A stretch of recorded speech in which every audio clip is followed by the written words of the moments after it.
up? I need that sports encyclopedia. U.S. Steve Kim. Got Trent in the cut. Coach yeah. Where you at, man? In the gym shooting, I'm Durant. You ain't shooting John Moran. Darnell is the Ball State legend. I'm the Warren Central High School legend. Proven with a reliable source, straight from the mouth of the horse.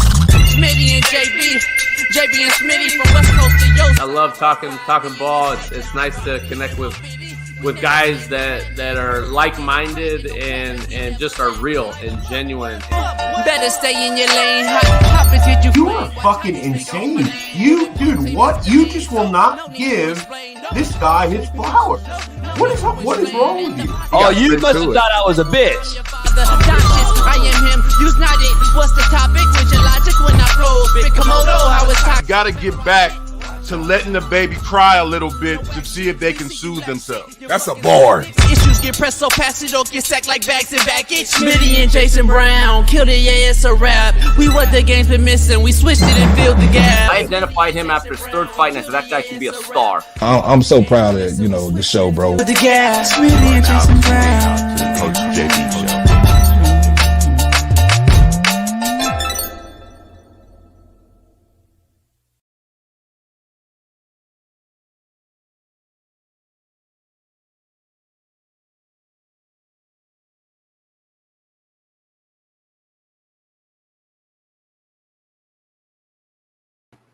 What up? It is Work Boot Wednesday. Strap up your hard hat, tie up your work boots. We are in the building, and it is about to get real on the realest show on planet Earth. So make sure you pound that like, join, and subscribe today if you're not one. We got a fire show today. This episode will be unlike most because Big Matt McChesney is going to join us, and him and I are on the same team this time. And we'll be backs against the wall versus the prime sexuals. And we'll break it down here very shortly. But it is Work Boot Wednesday. Strap up your hard hat. Tie up your work boots. Head on over to our Slap Nation Discord in the Discord app. Download it, Slap Nation. And plus, go find you some winnable slap picks. They are hitting cappers from every sport. So make sure you join and subscribe to our First Down plan. And you can win weekly or monthly with the pros. Winnable.com/slap picks today. Let's dive into this thing. Deion Sanders has a cult-like following, and I'm not mad at it. I have one too. So many others have a following. But when it comes to professionals, talking about other professionals, as Matt and I do, the absolute nobodies out there in the world who do nothing for nobody are the issue. You nobodies who are only at Colorado for one reason, and one reason alone. And that is because of a guy named Deion Sanders. Y'all call Coach Prime. Yet people like Big Matt McChesney, who played there, bled there, cried there, sweat there, can't have an opinion? Get the fuck out of here, Dalvin the Truth, or whatever your fucking nobody-ass name is. You fucking clowns are absolute jokes and an embarrassment who simply want to be around the fame, the money, and the clout, yet didn't even know where Boulder was before Deion Sanders arrived. You are the epitome of a dick rider who can't venture off on his own and do his own thing, create their own legacy, and live off other grown men like Matt, myself, and Deion Sanders. When Deion is gone, you will be gone too, my friend. Now let's get into the show. Big Matt McChesney and I go at the prime sexuals today with Smitty. The folks will never and have never done anything for anyone, yet are mad at a couple professionals who are discussing other professionals who chooses to be in the content creation world, along with our world of football coaching. Make it make sense. Christian McCaffrey signs a record-breaking $38 million extension with the Niners. It is make or break season for the Niners, let me tell you. 9 NFL teams have not promoted Pride Month across their social media platforms. Clap it up for standing on business. The Lakers are zeroing in on J.J. Redick as the front runner for the head coach. We already knew this. I think it's just a joke at this point. They're trying to string this out so everyone doesn't say, oh, Wow, what a great hire. Or, oh, why'd you hire him? They're making this thing strung out. Mile High MILF Hunter could possibly start in Denver. But what do I know? And Danny Dimes is out here dropping dimes again. But what do I know? Jonte Porter found to have bet on games in a much bigger scheme of things in this betting world. But before we begin, on this loaded lineup, loaded show, Work Boot Wednesday, my co-host, Naptown legend, 317 Far East Sider, LeBron hairline having, Lamar Jackson loving, AR5 defending, Caitlin Clark jocking, Fox Sports' very own Big Smitty. Welcome him in. Yeah. Hey. What's going on, y'all? We live again. What's today? Wednesday? Woo, this week going fast, JB. I was up grinding all last night, trying to get the show ready, to try to make the best show we possibly could. Didn't get home till probably about 12:30. Didn't get in bed till about 1:32. You know what I mean? I woke up, took a shower this morning, and I'm here, and I off 2 hours of sleep. But I'm here, and I'm ready. No excuse. Just produce like the Drew League. And I'm excited, JB. How you doing? Drew League's back on. They are last weekend, man. They back. I might have to pull up one of these weekends and support. Shout out to Chanel and Dino Smiley. Yeah, my boy Dave Bone be listening to the show. He Shout out to Dave Bone. Yeah, he goes up there all the time. Dave Bone know me. He got to hear my rant yesterday about some hoop and shot me a text. Only him and I will know about it. It's comical. But let's dive into this show, Smitty. And we start right out the gate with the quote of the day, brought to you by betonline.ag. What up, man? The real Coach JB here for the Coach JB Show with Big Smitty. We got a proud new sponsor, of course, for the second part of the year, and that's BetOnline. Continue to be your number one source for all basketball wagering needs, including pro and college hoops throughout the year. March Madness is here. Join us every Monday and Friday with Jeff Nadu as we will pick them and up-to-minute odds, stats, and trends. You can follow your favorite team's path to the playoffs with in-game live betting, contests, and all the best player props. Experience the world's best wagering platform anytime from your desktop to your mobile device. Head on over to BetOnline today. Become part of the team and remember to use promo code BELIEVE, BLEAV, for 50% off plus welcome bonus on your first deposit. BetOnline, where the game starts. Peace. All right, Smitty. We got a quote of the day that I had to have to drop today. There's a difference between being liked and valued. A lot of people like you. Not many people value you. Be valued, Smitty. Be valued at the end of the day. I done experienced that in the real world myself. I might be experiencing that in some ways now, but we can keep going. And no, it's not my relationship either, just for clarity. Contrary to belief, brought to you by Prize Picks. Head on over to Prize Picks. Use the promo code CoachJB. Progress is not possible without deviation. Ooh. Contrary to belief, progress is not possible without deviation. You got to deviate, huh? Sometimes you got to play poker, too. You got to have a poker face. You got a poker face, dog. You got to have a poker face. Poll question. It is a very, very fitting one for this show. Smitty, this will start the show. All you guys in the crowd, in the chat, let us know. But poll question, will Deion Sanders still be the head coach at Colorado after this season?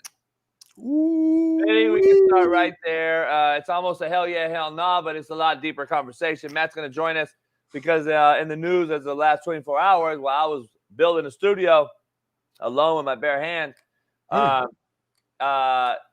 I guess some guys went to the X and to the IG and to TikTok attacking Matt, I guess, and myself. So he did a 3-hour. This guy right here did a 3-hour spaces about Matt. 3 hours of your time in your life about another grown man fucking blows my mind. We do a show for 3 hours a day on multiple people, many situations. We do a show, and whatever's hot, we talk about it. A guy went out of their way. I would be damned. I don't know if you could pay me to do a show for someone for 3 hours and actually just talk shit about them. I don't know how that somebody could do that.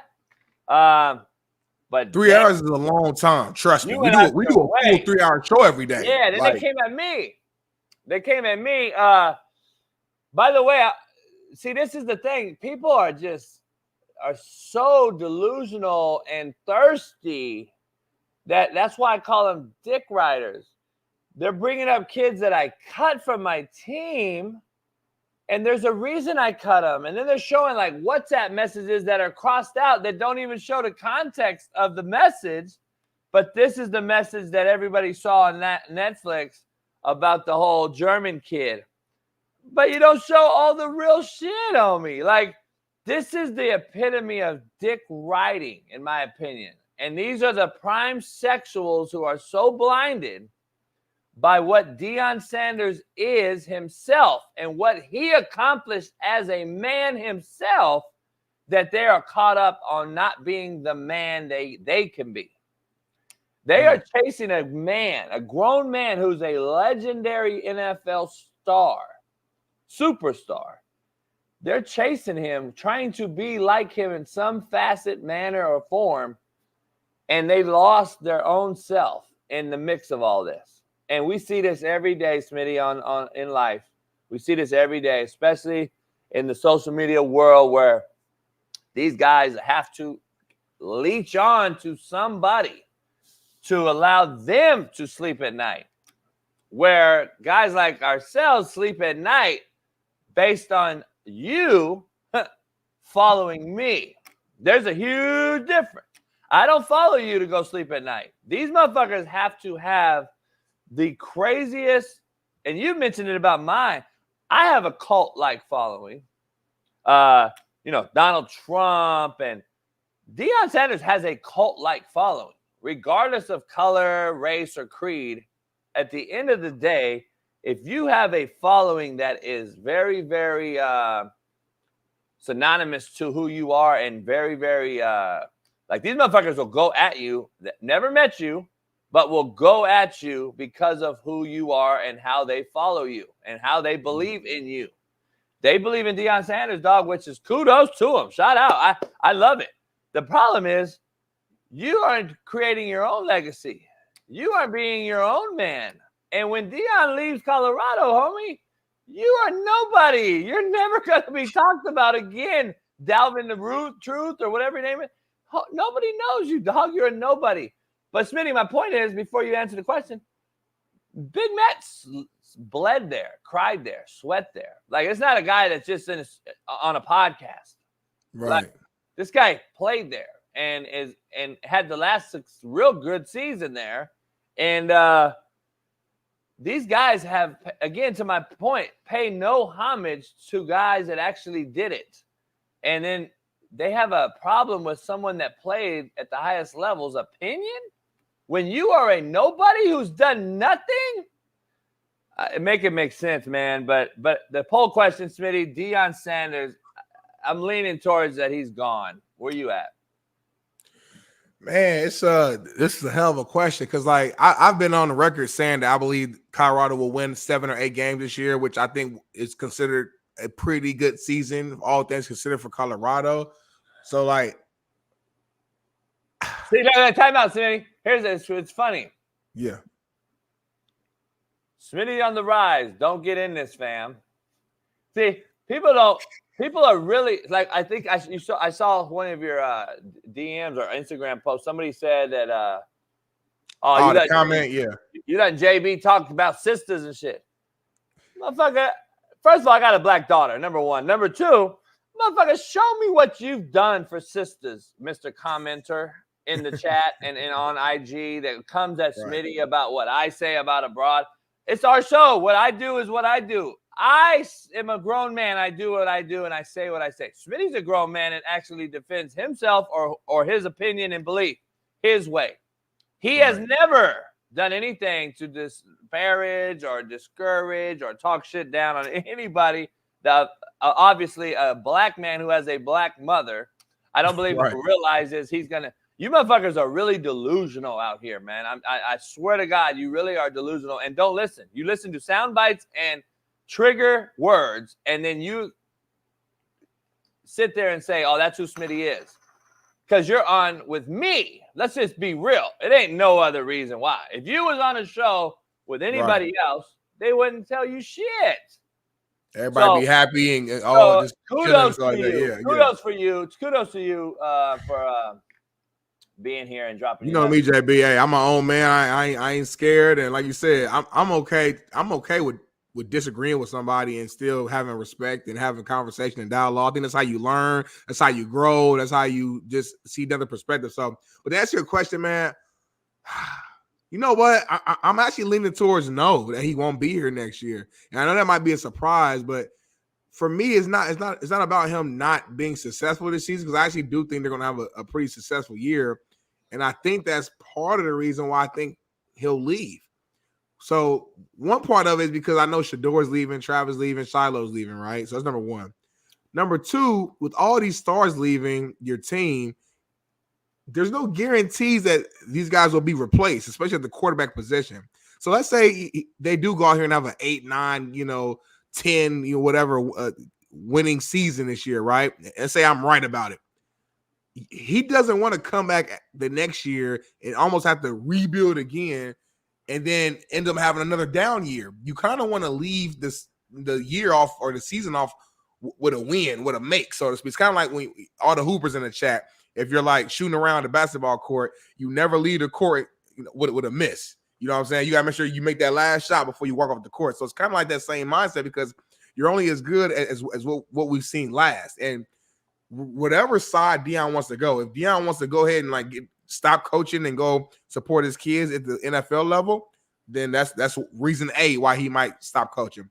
Reason B, though, is he want to go to a bigger, actual Power 5 somewhere. And if he goes out here and be like, hey, I took a team that won 0 games, and within 2 years, we didn't won 8, 9 games, made it to a bowl game. I got 5 or 6 NFL guys. Now he has a little bit of a resume where I could see Deion getting a bigger opportunity, not just because of his coaching ability, but also everything that comes with it, the marketing, the increase in sales, the tickets, etc. So I'm kind of leaning towards no right here, JB, that he won't be returning next year. Yeah, I agree. I don't see it. I don't see it. But it's crazy though that these cats that come at you and us and all these people that come at Matt about this Deion Sanders whole thing. It's because they're in. Deion, to be honest, is in content creation now. That's his world. This is the world that we live in. You see a lot of coaches doing it. Social media is a attractor of many young kids and others. Yeah, but it's real quick too. But before you move on, I agree with you 1,000% on the Matt slander. Listen, you guys want to come at JB, you want to come at me, whatever. All right, whatever. We all do it. It's social media. We all got podcast platforms where we go at people. But for you to say, I can't remember what the exact message said on that little audio recording. It says something about Matt. It says, keep Matt far away. Thank you, Bailey. Come on, man. This makes 0 sense, Dalvin True. And I don't know Dalvin True. I know he's a big Prime fan. But for you to say an alum who gives back and has been giving back from day one to the university, who actually interviewed Prime and sat down with him, and to my knowledge, Prime actually likes Matt, doesn't have an issue with him. He was in the locker room all last season, supporting the team. He still to this day supports him. For you to say keep him away, that's like somebody at Ball State, like a fan or something. You know what I mean? A fan of one of the players telling, hey, keep Smitty away from Ball State by all means. Do you know what type of work that Matt put in at that school at university? No, they don't know, because they never did anything. Exactly. Because if they did, there's no way that they would even make that comment. Matt can go to Colorado for the rest of his life because this is the hypocrisy of folks like this guy Chuck, who's a nobody in the chat. So here's what I want to read you his chronological messages to you, Smitty. Man, Smitty, be quiet, bro. That's not a good comparison. So he's telling you to don't say nothing, okay? Just understand what he's saying. Now on IG, this is probably the same fucking guy, Chuck, whoever it was, said, speak up. Right. He said, so speak up. You let JB discourage black sisters and women. So now this brother here is telling you to be quiet. It's not a good comparison. Now listen, I'm going to go down the chat here. Yep. Chuck again. Bro, can't you see he's using you as the black friend? You're becoming a goofy, just like him and Matt. Hold on. Chronological. We're going to go down. If he told a player he's their Hitler, by the way, there is not spelled that way. I can imagine what he's texting your phone. Yes, Smitty, you're a goofy. He won't be in the locker room this season, Chuck said. I guess talking to Matt. Yeah. Let's see what else Chuck said. I ain't never told H speak up. I told him leave y'all show. I told you y'all illiterate, motherfucker. I told you you illiterate, you dumb motherfucker. You're a nobody. You're a nobody. Chuck, this whole using me as the black friend. Nobody's using me. Like, first of all, I made a choice to be on this show, to be on this platform. And again, if you watch the show, which I don't know how often you do, Chuck, because I can't always keep up with all the comments. I'm the one defending and supporting Coach Prime all the time. All the time. JB made a joke a couple days ago. He was like, Smitty, it don't matter what Prom and Colorado do, you're gonna find something positive about it. Cause I do support. I'm a little biased. I like what Prom is doing over there. I know it's unique, it's different to his personality, to his brand, but he's never switched up. He's always been himself, whether it was a player, whether it was a personality on NFL Network, whether it was a coach, he was gonna get the exact same Deion Sanders. And I don't have a problem with it, and I'm the one defending him. So I'm just confused on what your comments are about right now. I feel like people just come here and just say stuff, and they're ignorant. Like they literally don't have the information or knowledge of what they're talking about.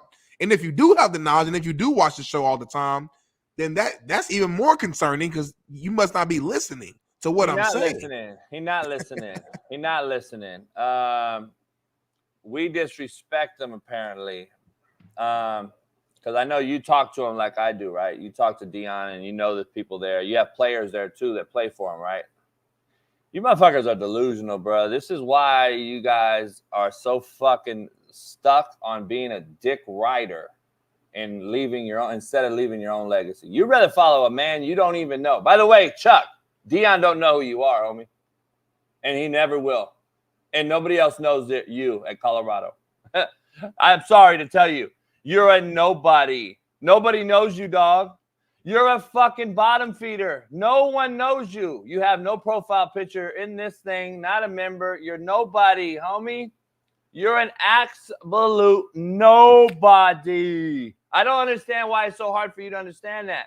Nobody cares about you. Nobody. Not Colorado, not Deion Sanders, not anyone.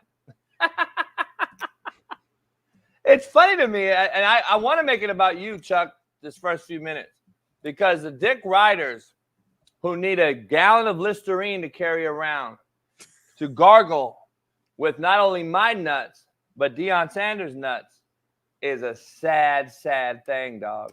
You're getting your 15 minutes today, Chuck, because you're a nobody. And I know, we all know you probably are Dalvin. You probably are the guy that chases us down and creates a 3-hour spaces for us. You motherfuckers create a 3-hour space out of your mind. You motherfuckers went out of your mind and made a thumbnail for us, homie. You made a thumbnail for us. A grown man made a thumbnail for another grown man, and they don't even got a show, Smitty. They did a spaces on a Twitter that has nobody following them. That was like they really went to Photoshop, like took the time, JB, they took like the time, edited. homie. They created a Photoshop. Call Bailey. Homie, they hired a motherfucker. The cool part is they spent money on us to talk about us. And Carl Reed, by the way, is one of the most recognizable black faces in college and high school sports, in football and NIL negotiations. Number one, probably one of the biggest names. Paul Feinbaum has him on every week. He's on 247, one of the leading leaders for black men in the NIL space in college football for 247.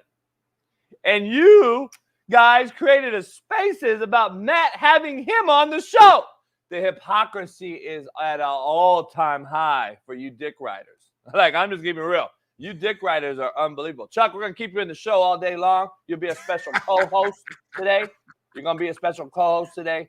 And it's funny, too. The cats that talk about Smitty and talk about JB's talking about black women, first of all, don't know me, number one, because Smitty wouldn't be on the show if he didn't know who I was and had some recognition on who I was. But number two, you motherfuckers would never even ever come close to telling me that in my face because you don't know what real is. And if you saw me in your face, you'd tremble in your boots, bitch boys. Like, let's just keep it real. Yeah, I'm gonna be real with y'all too, man. Like, they don't get it, homie. Damn near 80%, and I haven't met everybody, of course, but JB got damn near more brothers as his homies than any other race. If I'm being real with you, like, the thing is, these cats don't have a clue, dog, and that's the funny part because the real ones on social media understand it and know it, and then the real ones come out there and be like, "I bet you wouldn't say shit in person to JB." Like real brothers know, and you got these dick riders, dog. That's what they are. They're really dick riders. And Shaun, I am the cookout, motherfucker. I ain't invited. I am that. Fuck you talking about? Gorgian. Because, motherfucker, that's what I want to do. It's my show, motherfucker. Why are you so worried about me? You're the same motherfucker we're talking about, homie. Another grown man worried about another grown man. Motherfucker, because I want to talk about it. Chuck, shut the fuck up. You're a bitch. Chuck, you're a bitch. You're an absolute bitch. And I'll drop you my address, homie. And whenever you feeling froggy, come leave. That's what y'all don't get. I literally give you my address, bitch boy, and I ain't never had nobody pop up. Why is that? Because you all think I'm an actor. You all think there's screenshots out there. Go show me a screenshot, motherfucker, since you know so much. But you won't drop that screenshot of me giving you my address. Oh, bitch ass. Let's move on. And I'm done with the chat, but I had to start there because that was fun, though. The great start, good energy, positive. Yeah. Matt's gonna join us here in about 30. We got lots to discuss, but let's get right into the show because you did such an elegant breakdown of our blocks. It's you and I to start off, and we're gonna do something today that you brought up. We're gonna do our top 5. You're going to do your top 5. I'm going to do my top 10. Ooh. Greatest JUCO players who played in the NFL. That's going to be a good one. I got a strong list. I have no idea what your list is going to be. I'm assuming we're going to share some similar names, though. You know what I mean? It's some guys that are so legendary that they just got to be on the list. So we'll see. I'm excited to see your 10, though. Yeah, and then somebody in the chat, I would address it because we're going to go back and forth addressing you guys all day long. Because you know what? I'm going to be honest, Smitty. Mm-hmm. I got to find me some new haters. The old one's starting to like me too much. Got you. My old haters. You done sold them, huh? You done sold them. You done got them. You done got them on your side now. Now they're part of the cult. My old haters are starting to fucking like me. So I got to get me some new haters, dog. Somebody said, why JB block everybody on Twitter? Because you're nobodies. You think I'm going to go back and forth with you? Nobodies? It's a beautiful thing that I can block you, bitch boys. What do you mean? It's a great thing that I get to block you. The block button is great. It's unbelievable. And it's actually, I get my last word into you. And then you're like typing and I block you in the middle of your thing and I don't see you no more. I don't ever see you again. Like, it's comical to block you nobodies. You're nobody. What do you mean? Why do I block you? Shout out to Shaun Mills, man. $9.99 for the studio. Appreciate it, it's fucking unbelievable. I love the block feature. It's unbelievable. I love it. Oh. I love it. I actually love it, dog. It makes like. How do you block somebody in real life? Like, how do you block what's the Twitter equivalent to like real life in person physically, you can see that like somebody didn't piss you off. How do you block that person in real life? That's the question. You don't have to too much because all these pussies will never say anything to you in person. This is funny though. Who do you think this is? Buffs News Wiggly, huh? JB, you just dedicated a segment to Dalvin, but block him on Twitter. How is he a nobody and you just did a segment on him? I don't know if we did a segment on him. I mentioned his name, maybe once or twice? But anyway, how do you know I blocked him? Because you got to really do some fucking deep diving, Smitty, to know who blocked who. How did you know I blocked him? Hey, Buffs Weekly. See, I knew you weren't very smart, Dalvin, the truth, or whatever the fuck your name is, you nobody. I knew you weren't very smart, but you didn't have to tell the whole chat that that's who you are. You should have just kept your name Dalvin the Truth. Played it smooth, kept the player. I'm not gonna make a new name to tell us who he really is without saying his name. Dog, this motherfucker put in, because dog, I couldn't tell you who anybody blocked on Twitter, Smitty. That would be a monumental feat for me. I don't. Is there a way to do it? Let me see. I'm real good. Smitty, how can I find out who you blocked? I'm real good on Twitter. Let me see. This motherfucker, these prime sexuals actually expose themselves live on this show. Like, we got to be like the best fucking prime sexual show going right now. It's crazy for a guy like Smitty who defends them all the time, and for only Matt and I to. By the way, Smitty, I don't know. Have Matt and I argued to where we've hung up on each other over Deion Sanders and Prime? Hasn't Matt defended Prime and University of Colorado more often than anybody else? Matt has got pissed on this show. Yes, pissed. It's crazy. So he has an opinion about what's been stacking up over the last few months, and now he's the hater. After he had Deion on the show, they're calling him all this shit. And I'm like, what? Look, let me tell you this. I think what it comes down to, they keep saying he's flip-flopping depending who he's speaking with. They're saying when he's talking to you, he gives one take. He talks to somebody else who's a Deion supporter, he gives another take.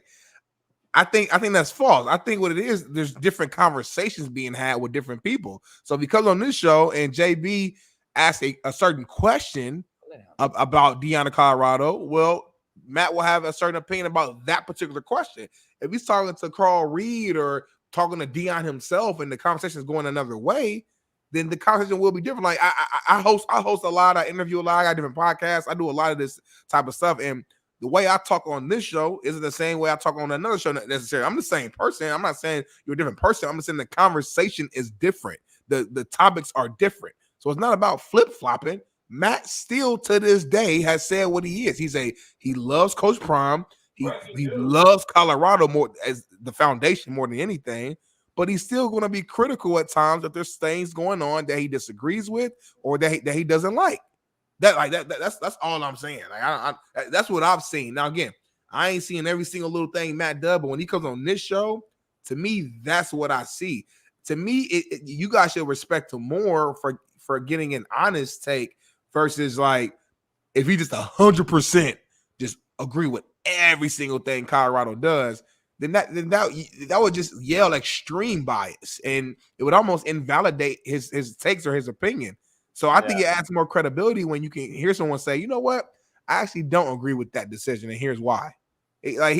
My knowledge, he's never actually disrespected Deion at all. I have not heard Matt disrespect Deion personally. I mean, he hasn't.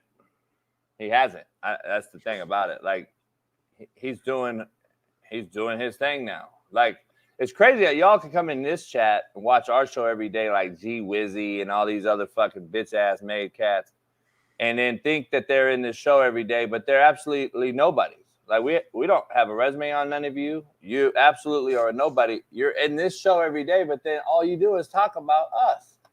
Like, what does that make you, homie?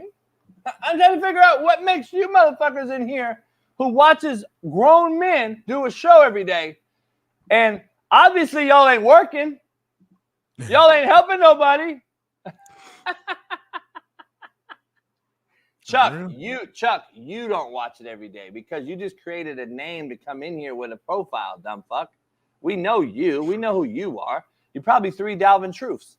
Smitty, let's dive into some things and get right into the news and fuck all these dumb dick writers in the chat. All you real chat people, we know who you are. You're real ones. Pound that like. All the dick writers, all the real ones, go ahead and give them the business. All right. Christian McCaffrey signs a record-breaking 2-year deal, Smitty. Go ahead and give me your take on the NFL running back market, possibly having to thank a white boy running back for getting cats some bread. The irony in that, right? White boy, the irony, this white boy right here may have gotten the next who's next on the docket? I mean, I don't know. Saquon just the closest running back to him from a salary standpoint is actually Alvin Kamara. I think he's at 15. And then you got Saquon is around there. You got Jonathan Taylor. There's only like, I think Josh Jacobs, Jonathan Taylor, Alvin Kamara, CMC, Saquon. I think it's 5 running backs who make 10 or more, like double digits. Everybody else are in single digit numbers. So I think, yeah, shout out to C-Mac, man. CMC, man, getting this amount of bread, this money definitely changes the market. Because now if I'm a guy who has a year left on my deal as a running back, I go out here and I ball out, get, 2,000 yard, rushing season or anything even close, and it's leading to wins. And I'm looking at CMC contract like, hello, like what's going on? So I think this is huge when it comes to the running back market. Because I know we discussed this, a lot, especially last season when all the stories were going on. Players were sitting out and complaining and going on Twitter about not getting paid their value.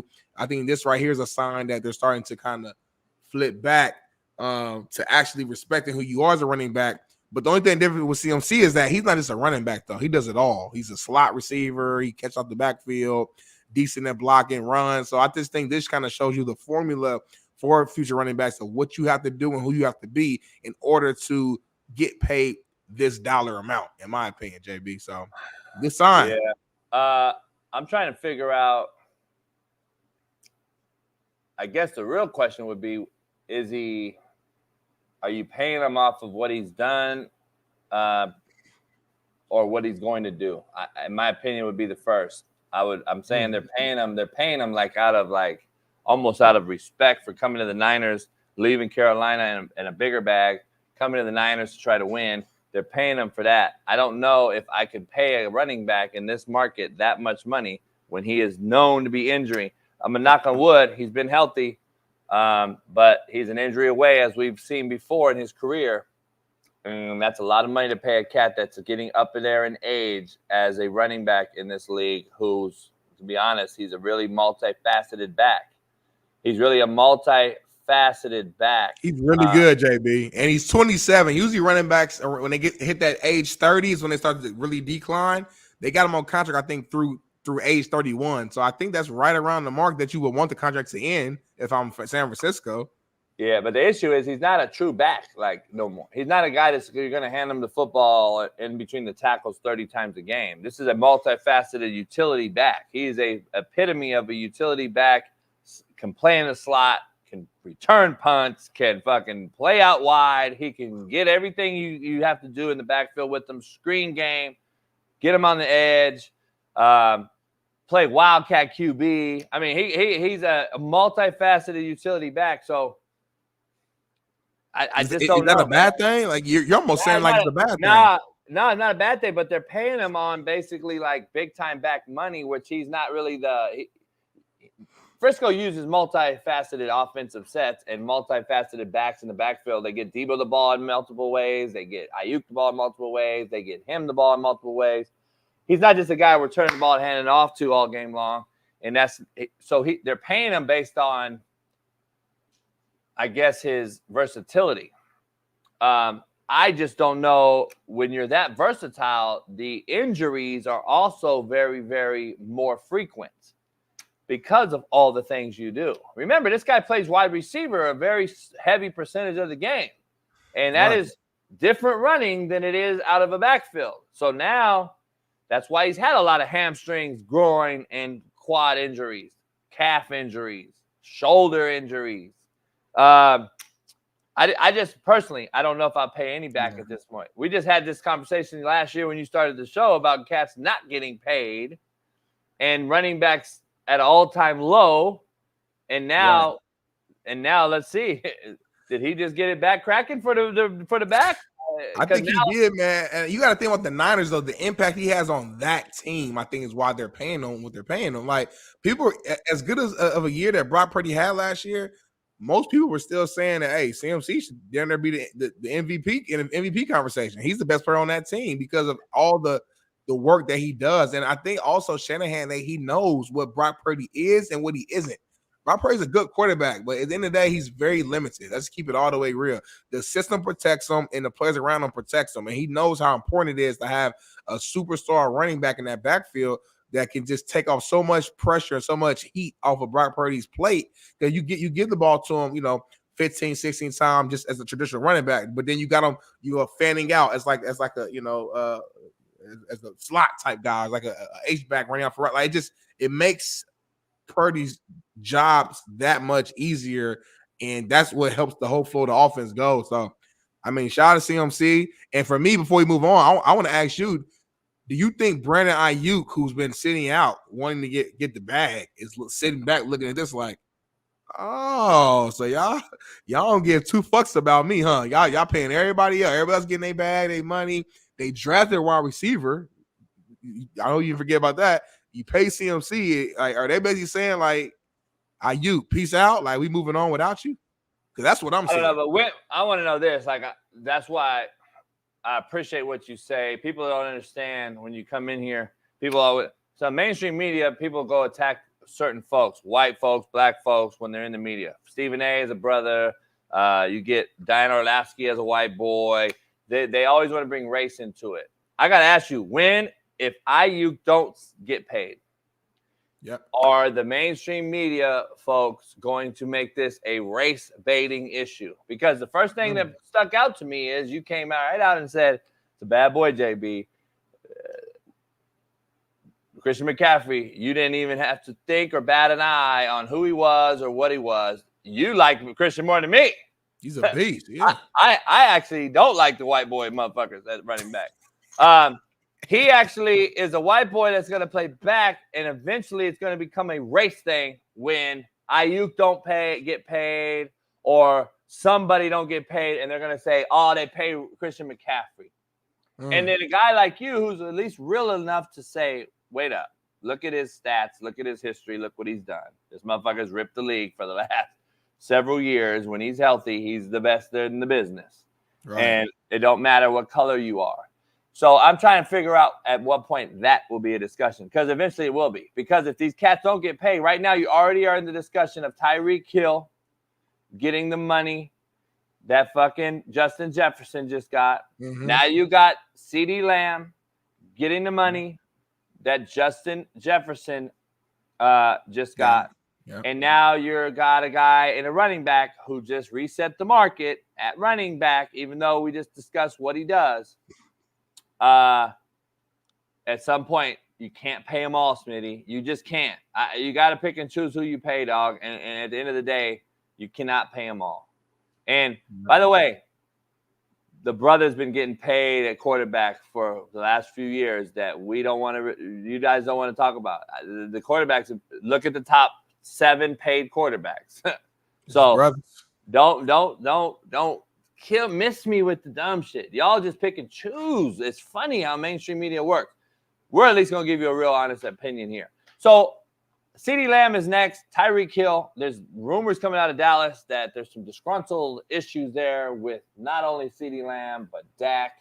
And there's a lot of NFL news right now, Smitty, that's going on besides the CeeDee. I wanted to get off topic. We don't have it on the thing, but I wanted to bring this up. Yep. Have you heard the Crow and the Eagle speak about Hassan Reddick? What do you say? The Crow and the Eagle. That's funny how that's Robert Saleh. That's Robert Saleh. It's funny how you right away, you're like, what he say? Like, you know who the fuck Crow and Eagle is. Like, motherfuckers, this show has made motherfuckers Crow and everybody know who the Crow and Eagle is and shit. Motherfuckers say, that's Robert Saleh. What'd he say? I knew exactly. Like soon as you said, I knew exactly who it was. Like no fault. Hassan Reddick hasn't shown up.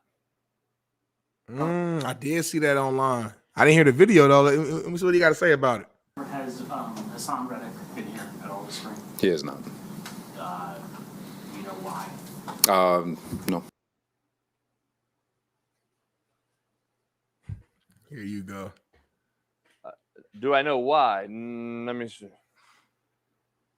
Have you heard about the crow and the eagle? If the crow comes down and hits the eagle, and then the eagle comes and finds two crows, you may find Hassan Reddick. He was pretty, before he left Philly, he was pretty adamant that he wanted a new contract. Has that been relayed to you guys? I don't know that. I don't know. That'd probably be more of a question for Joe. Is it, I know it's voluntary, but is it concerning he's new to the program? Is it concern at all? No, obviously as a coach, selfishly you want everybody here all the time, but it is voluntary, and I'm thankful for the guys who are here putting in their work, and those are the guys who I'm going to focus on. Have you had any communication with Hassan? I have not. Is that unusual? No. Like I said, Player? like I said, for me, I'm focused on the guys who are here, and Hassan's a pro. He's been in this league a while. He's produced at a very high level for a long time. He's got his routine. If it makes people feel better, we know where he's at. We know what he's doing, and we know he's working his tail off to get where he needs to get to have a productive 24 season.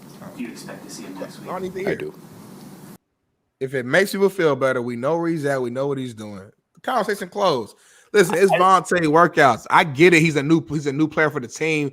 Ideally, it would be dope for him to come there at least for a day or two, just to mingle with the team and get that brotherhood going. I get it. In a perfect world, that would be phenomenal. But at the end of the day, this guy's a vet. A lot of guys don't go to the voluntary workout because at the end of the day, once camp starts in July, it's a wrap. There's no more me time. It's you and the team, hopefully until February, if everything goes as planned. So that's why I don't get too much in like a hoorah over, involuntary workout. Micah, I don't think was in Dallas. Like a lot of guys are not in voluntary workout because like they're trying to maximize their break because again, once that shit is gone, it's gone. It's football. And the grind. JB, it's harder for coaches than players because y'all constantly, y'all really don't get the same level of break. Y'all always behind the scenes working. But from a player standpoint, even this, like once camp starts, it's a wrap.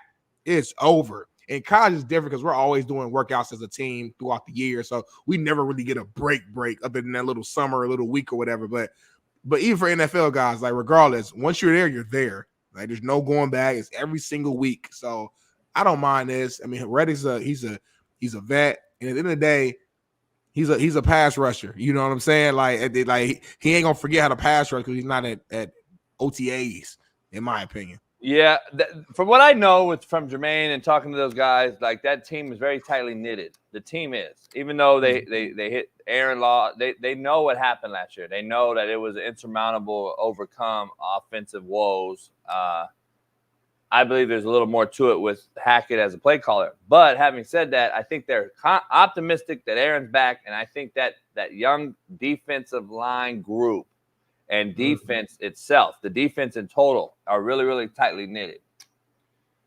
I look at it as a coach, and I would be like kind of irked and worried that the guy's not there because he was a big-time offseason acquisition. The Eagles didn't want to either extend him, pay him, or what have you because of other needs they needed, especially cornerback and other things that the Eagles needed to address. So they chose to move on. And I saw a lot of buddies of mine that are Eagle fans who are like, y'all can have them. That's why we got rid of them. There's always going to be both sides, right? I would be worried that hasn't been – I want to get Hassan in the room to understand what we got going on over here as a young group that's really talented on defense that you could be the veteran addition to. Or are you going to fit in with us? This is the time to see it. We haven't seen it. We're not seeing it. And that would be worrisome to me as a head coach. I want to get that fucking camaraderie going. I want to see if he fits us. I want to see why the Eagles are so quick to let you go. Not so quick, but let's just be real. Like, he's been on a few teams, right? I think so. He's been on the Eagles for a little minute, though. And I think it comes down to money. This guy produces every year, like at least the last 3 years. He outgrew his contract. He outgrew his contract in Philly. He outgrew it. I get it. People want to get paid. They're going to get paid. But look, you agreed to go to the Jets, did you not? Yeah, when it's mandatory to go, yeah. So, see, you say mandatory like that, though, but like you know damn well the teams that win Super Bowls, Smitty, are tightly knitted groups. Like these, you don't just show up on a new team. Do we know if he's ever even been like? Has he been there at all? Has he met any of the team? Like, I know he probably knows players there, but has he been there? I don't know. That's a good question. I have no knowledge. If he's been to the facility, worked out, I have no idea. Again, man, I don't know. I find it hard to believe that you wouldn't have showed up for. And I know we've had holdouts from every coach has had holdouts and shit. Yeah. But when we sign a new guy, I don't know if I've heard of a new guy signing and holding out in New England or holding out in KC. A new guy I'm talking about, not a Chris Jones or Tyreek Hill. New guy. Like, we just signed him. We made a deal for him in the offseason, and he ain't there. Like, I'm trying to figure out. That's the big part I'm trying to figure out. Why? Where's that guy? I don't know. I'm just saying. I'm not saying it's a cultural thing or a Crow versus the Eagle. But I'm just saying, I would like to see Solid get him in the building. All right. I hear you. I don't know. Smitty, big news I want to touch on before Matt gets on, and then we'll take a break before he gets here. But the Lakers are zeroing in on the JJ Redick as a front runner for the next head coach. Will you still be a Laker fan, Smitty? Will you still be a Laker fan if this happens? Is there any way this actually works out at the end of the day? You know what, JB? I've been thinking about this all night, man, about my family. Really? You've been up all night thinking about this, just laying in bed like, fucking JJ Redick, you motherfucking JJ Redick, fucking Lakers. I only got 2 hours of sleep. I was up at the studio, setting up everything by myself, getting the camera set up, me and Enoch. You was where? Back with the rundown together. So I've been you was where? So you was where? I just been up down studio, setting up, run down everything. So just thinking about this the last 2 hours while I was, the little sleep I got. Out of respect to Kobe Bean Bryant, my fandom will stay. Out of respect to Kobe Bean Bryant. That's the only reason. Because without that, man, this franchise last few years has just been like a shit show. Whatever LeBron wants, LeBron gets. Whatever moves he wants, he gets. And, hey, more power to LeBron. He's a superstar. He's one of the best players ever. A lot of y'all call him the GOAT. I get it. But we are the Lakers. We are the most dominant franchise in the history of the NBA. Between us and, I guess, Boston, you would argue. It's all about putting banners up. Real championship banners, not the middle of the season tournament banners. We're talking about real NBA final banners. And to hire a cat in JJ Redick who has zero coaching experience and to put him as your head coach, not your assistant to learn for a little while, learn the ropes, not your head coach who's really good friends with your star player in LeBron, who he has a podcast with, who he's a peer with, and who's around the same age. I just don't see how that dynamic is going to work, or even how Jeannie Buss or anybody in the organization can look, Rob Pelinka, any of them cats can look at this and be like, you know what, this makes sense. Because as soon as the Lakers goes on a losing streak or Redick decides to bench one of the guys or whatever the case may be, they're all going to assume that it's coming from LeBron. LeBron's running the show and using JJ Redick as his pawn to make decisions. All the respect is going to go out the window. It's going to cause issues. I'm already seeing it. I'm not saying JJ Redick can't be a good coach down the road. Very intelligent, played the game at a high level. I think he has a lot of the ingredients to become a really good coach. But this is the Lakers. We don't have time for projects. We need guys that got some experience of winning and at least some experience of coaching at a high level for a long time to where it makes sense. Taking a rookie coach to put him as the head coach for the LA Lakers makes no sense to me, JB. Me either. I'm glad we agree on that. I'm not glad we agree. I'd rather argue with you, but yeah, I agree. I think it's a joke of a hire. I really do. And I think somebody called it on their show a few months ago when they actually called it and was like, man, I'm seeing something on the who was it, DeMarcus Cousins or something? I forgot who it was, but they were like, was it Boozer or not? Kenyon Martin. Oh, Kenyon Martin. I think Kenyon Martin on one of the shows, he was like, man, these cats do a show together now all of a sudden. And he called it out. He started to call it out, and I was like, we showed it on here, and I'm like, makes a good point. I think he called it, dog. Whoever it was, if it wasn't Keynan, I don't know who it was, but it was somebody that said it and came out on a show about it. Very interesting, dog, how this is how LeBron's choosing to end his career is what's bigger story to me. Damn. So it doesn't. We brought up that whole thing about San Antonio, LeBron, and whoop-de-whoop-de-whoop. Then yesterday, LeBron made a comment about he misses Kyrie being his side piece. Yeah.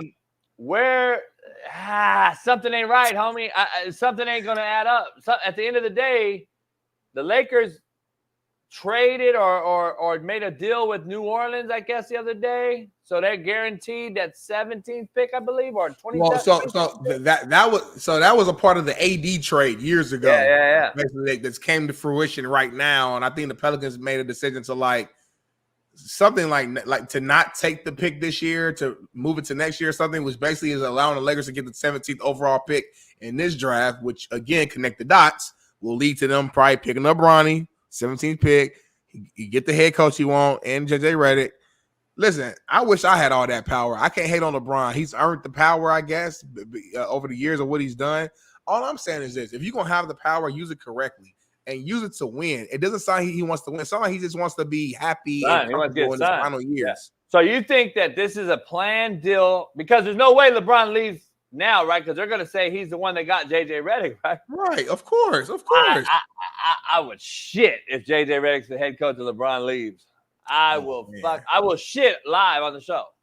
Like you were literally live, ass in the camera, just shit. Yeah, I'll shit. Like, fuck it. Ooh, that'd be nasty. You probably smell that through here.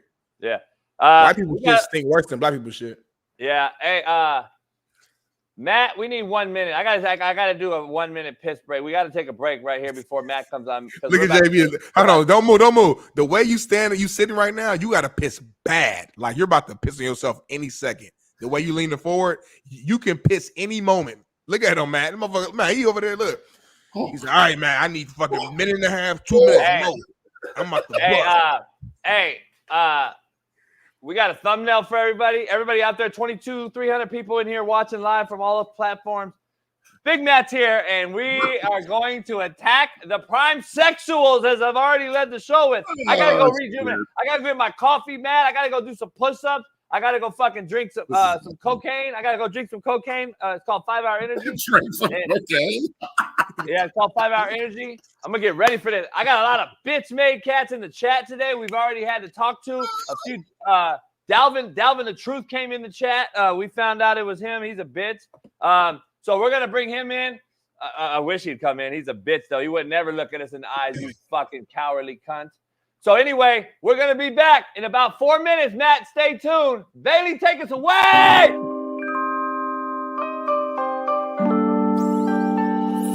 Rick George in Colorado news again. Rick George has come out. Colorado news, sweet. Hey, Rick George has come out in some Colorado news and said this. You just save all the Colorado zipper when I come on. Yeah. The only ones that are for you are in this room, in this building, and our fan base. Everybody else is against you. Clean Jays. You see all the naysayers out there. They got us 14th Discipline wins right there. Big as fuck. Look at that. in the conference. Figure that. 14th in the conference. That's a sign of a lack of respect. But the only way you get that respect is you go out and earn it. Why is he reading off the thing? It's about us. And I believe that you have to have an appetite for hard work. You got to want it. Every day that you come in here, when you go down and see Mo and the team down there, you got to want it. You got to want to win that championship so bad that nothing else matters. Now, look, be real careful, you two, going in on my man Rick George. I ain't going to hear it. I know Rick. I'm cool, Rick. I'm cool with Rick. Me and Rick. Be real careful here. Hey, let me ask you something. First of all, I don't like that he's reading off a thing. I know Who Rick. gives a shit? It's notes, Because dog. I know Rick well enough, so he should have came in there and been like, "Hey, man, we're ranked 14th. Fuck that, let's go." He did. That's what I want to see. I don't want to see. It's just notes, JB. Shit, man, can't even note. You got Man, notes. JB, you know he hates notes. As a coach, like, you should. I hate notes. I hate everything it. should be here in heart. You don't like notes? You don't want your players taking notes? No, yes, my players. The coaches Well, don't know. I want everybody taking fucking notes, dude. No, Like, no. Matt's misunderstood. I'm so confused right now. Why is JB saying when the coach's approach is talking to the team or like a speech to hype them up, whatever the case may be, it should be like natural. It should be from the brain, from the heart. You don't know. Okay, that's fine. Okay, well, Come on, Matt. Come on, Matt. Matt. It's a pretty funny thing to criticize, bro. He's the fucking like AD. here. Okay, Again, you're really reaching on this one, homie. He looked at his notes like twice. Do it, JB. Do it, JB. And I'm doing Robert. Do Saleh. it. Do Robert Saleh. The crow came down. Make sure you guys understand, when the eagle flies, the crow could eat the eagle, and then you get two crows. And then, listen, HBO, I know we're on Hard Knocks. Goddamn. The eagle flew down, and Aaron Rodgers, he was going to stay healthy this year. Get the fuck out of here, man. It's so disinterested. I'm so fucking disinterested when I see a guy with notes. When I see a guy with notes as a head coach or a GM or an AD or a fucking owner, I don't need to see notes. Here's the thing about it. Matt, he said something though he said something that's gonna piss you off though, and I have to piss you off before you leave the show. I want to piss you off before you leave the show so we can get a good vertical. You can't make me mad, motherfucker. Here's the thing. He said one thing that stood out to me on his note cards. And what he said was, that should make you mad on blatant disrespect on how they have us ranked 14th. Why? Motherfucker, what have you done? What have you done in Colorado to deserve higher rankings? How are you ranking? Why should you be ranked higher than 14th? So let's do it your way. You're ranked 14th, and that's where you belong. You all suck. Get better. That's not gonna work. Fucking right. That's it, Matt. That's exactly what I would have did. Exactly what I would have did. Here's what it's been right here. All right, guys, listen. They got us ranked 14th. Okay? Fucking 14th. 14th. And guess what? I'm going to give them a big shit fucking sandwich that we're ranked 14th. You know why we're 14th? Because we ain't done shit yet. We ain't busted a grape in the fruit fight yet, motherfuckers. So how about you fucking get off your soap story and feeling sorry and get your motherfucking asses ready to go win the goddamn conference. Now let's go and go. Yeah! Yeah! That's what they would have did. Fucking book. Got y'all ass beat. When they got your ass beat game one going against Ball State in Matt's Colorado. Look, I personally think that Rick George is a G, and I love him, and he does a great job. He's not up there to hype everybody. He has been there forever though, and seen greatness. He was part of the staff when they won in 1990. So it's a dope name, Rick George. He's been around, bro. Everybody knows Rick. So I think that him using a notepad or whatever, if that fires you up, then okay, that's what hill you want to die on. But I think he's actually done a really good job, and I don't have a problem with this at all. No, I have no issue with that either. I was fucking around, but I'll tell you this, bro. I don't know if I've ever been more nervous for the start of a season in my entire life. Yeah, I'm talking about the fact that he said North Dakota State is scaring the shit out of me.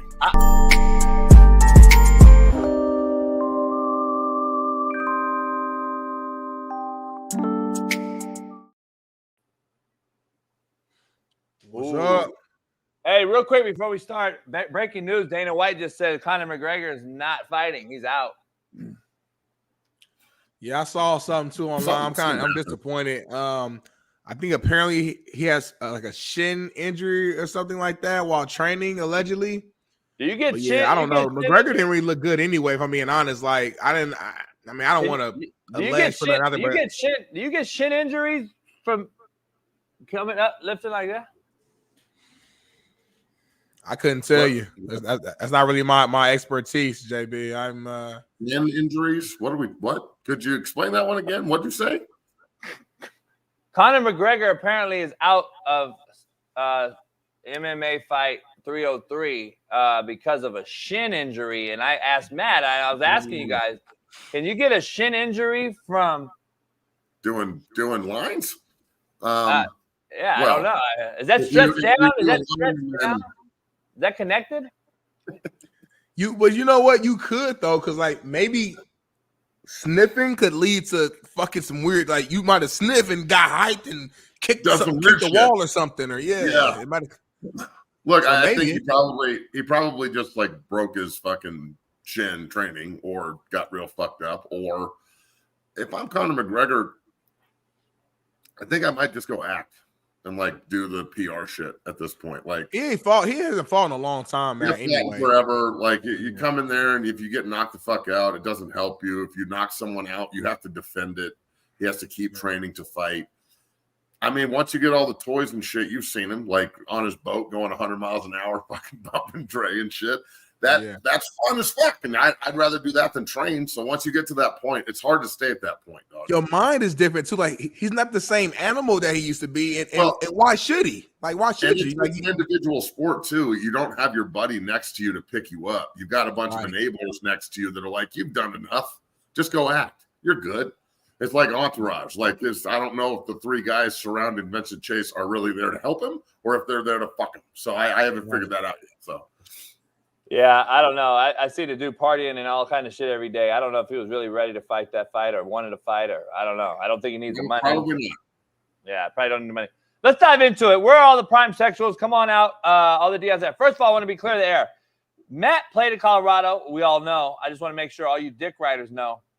He bled, and he loves Colorado, and he likes Prime too. Like, let's make that very clear.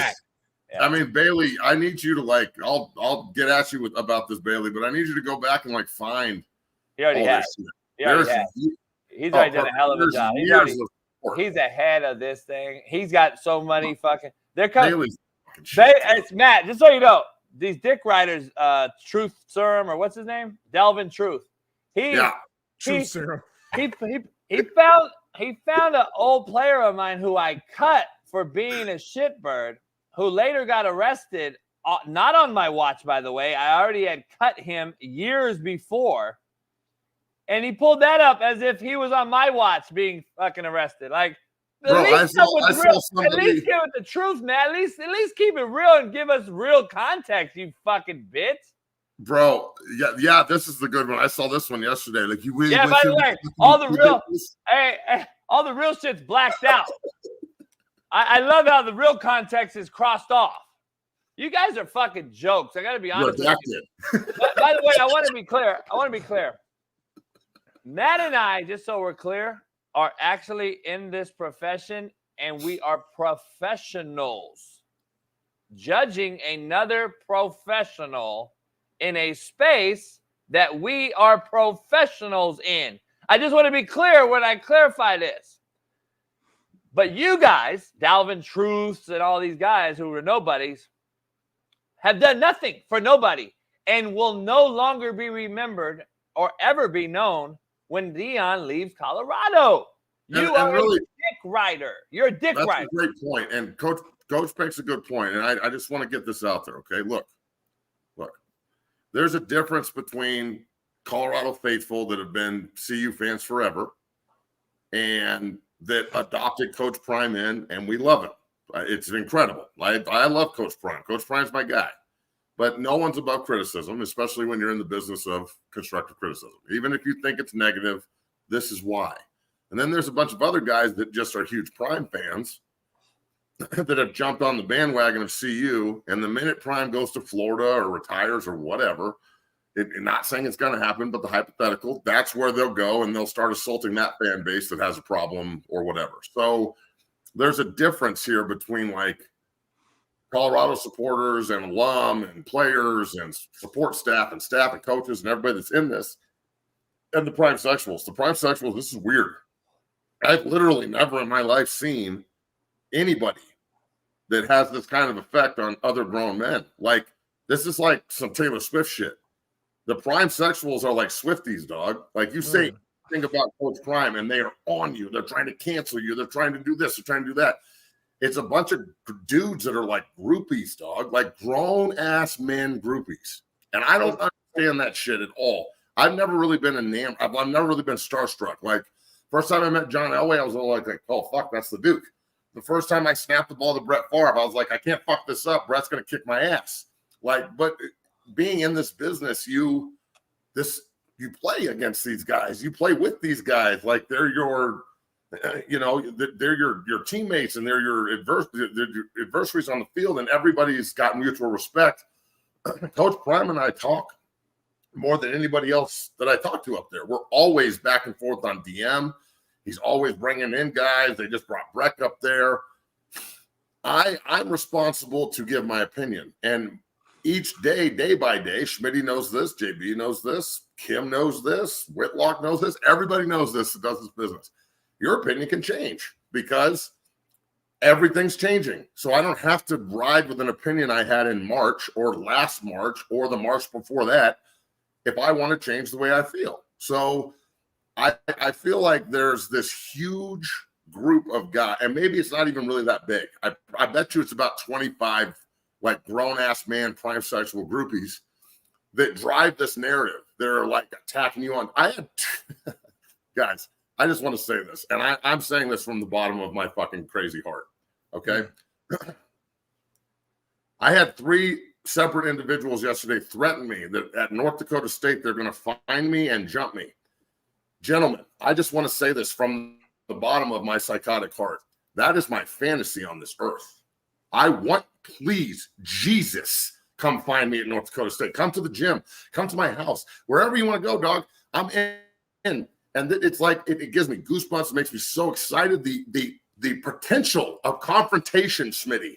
The potential of confrontation. I'm just like, fuck yes, let's go. And I don't understand it. Like, you want to fight me what over game? What game? over What game?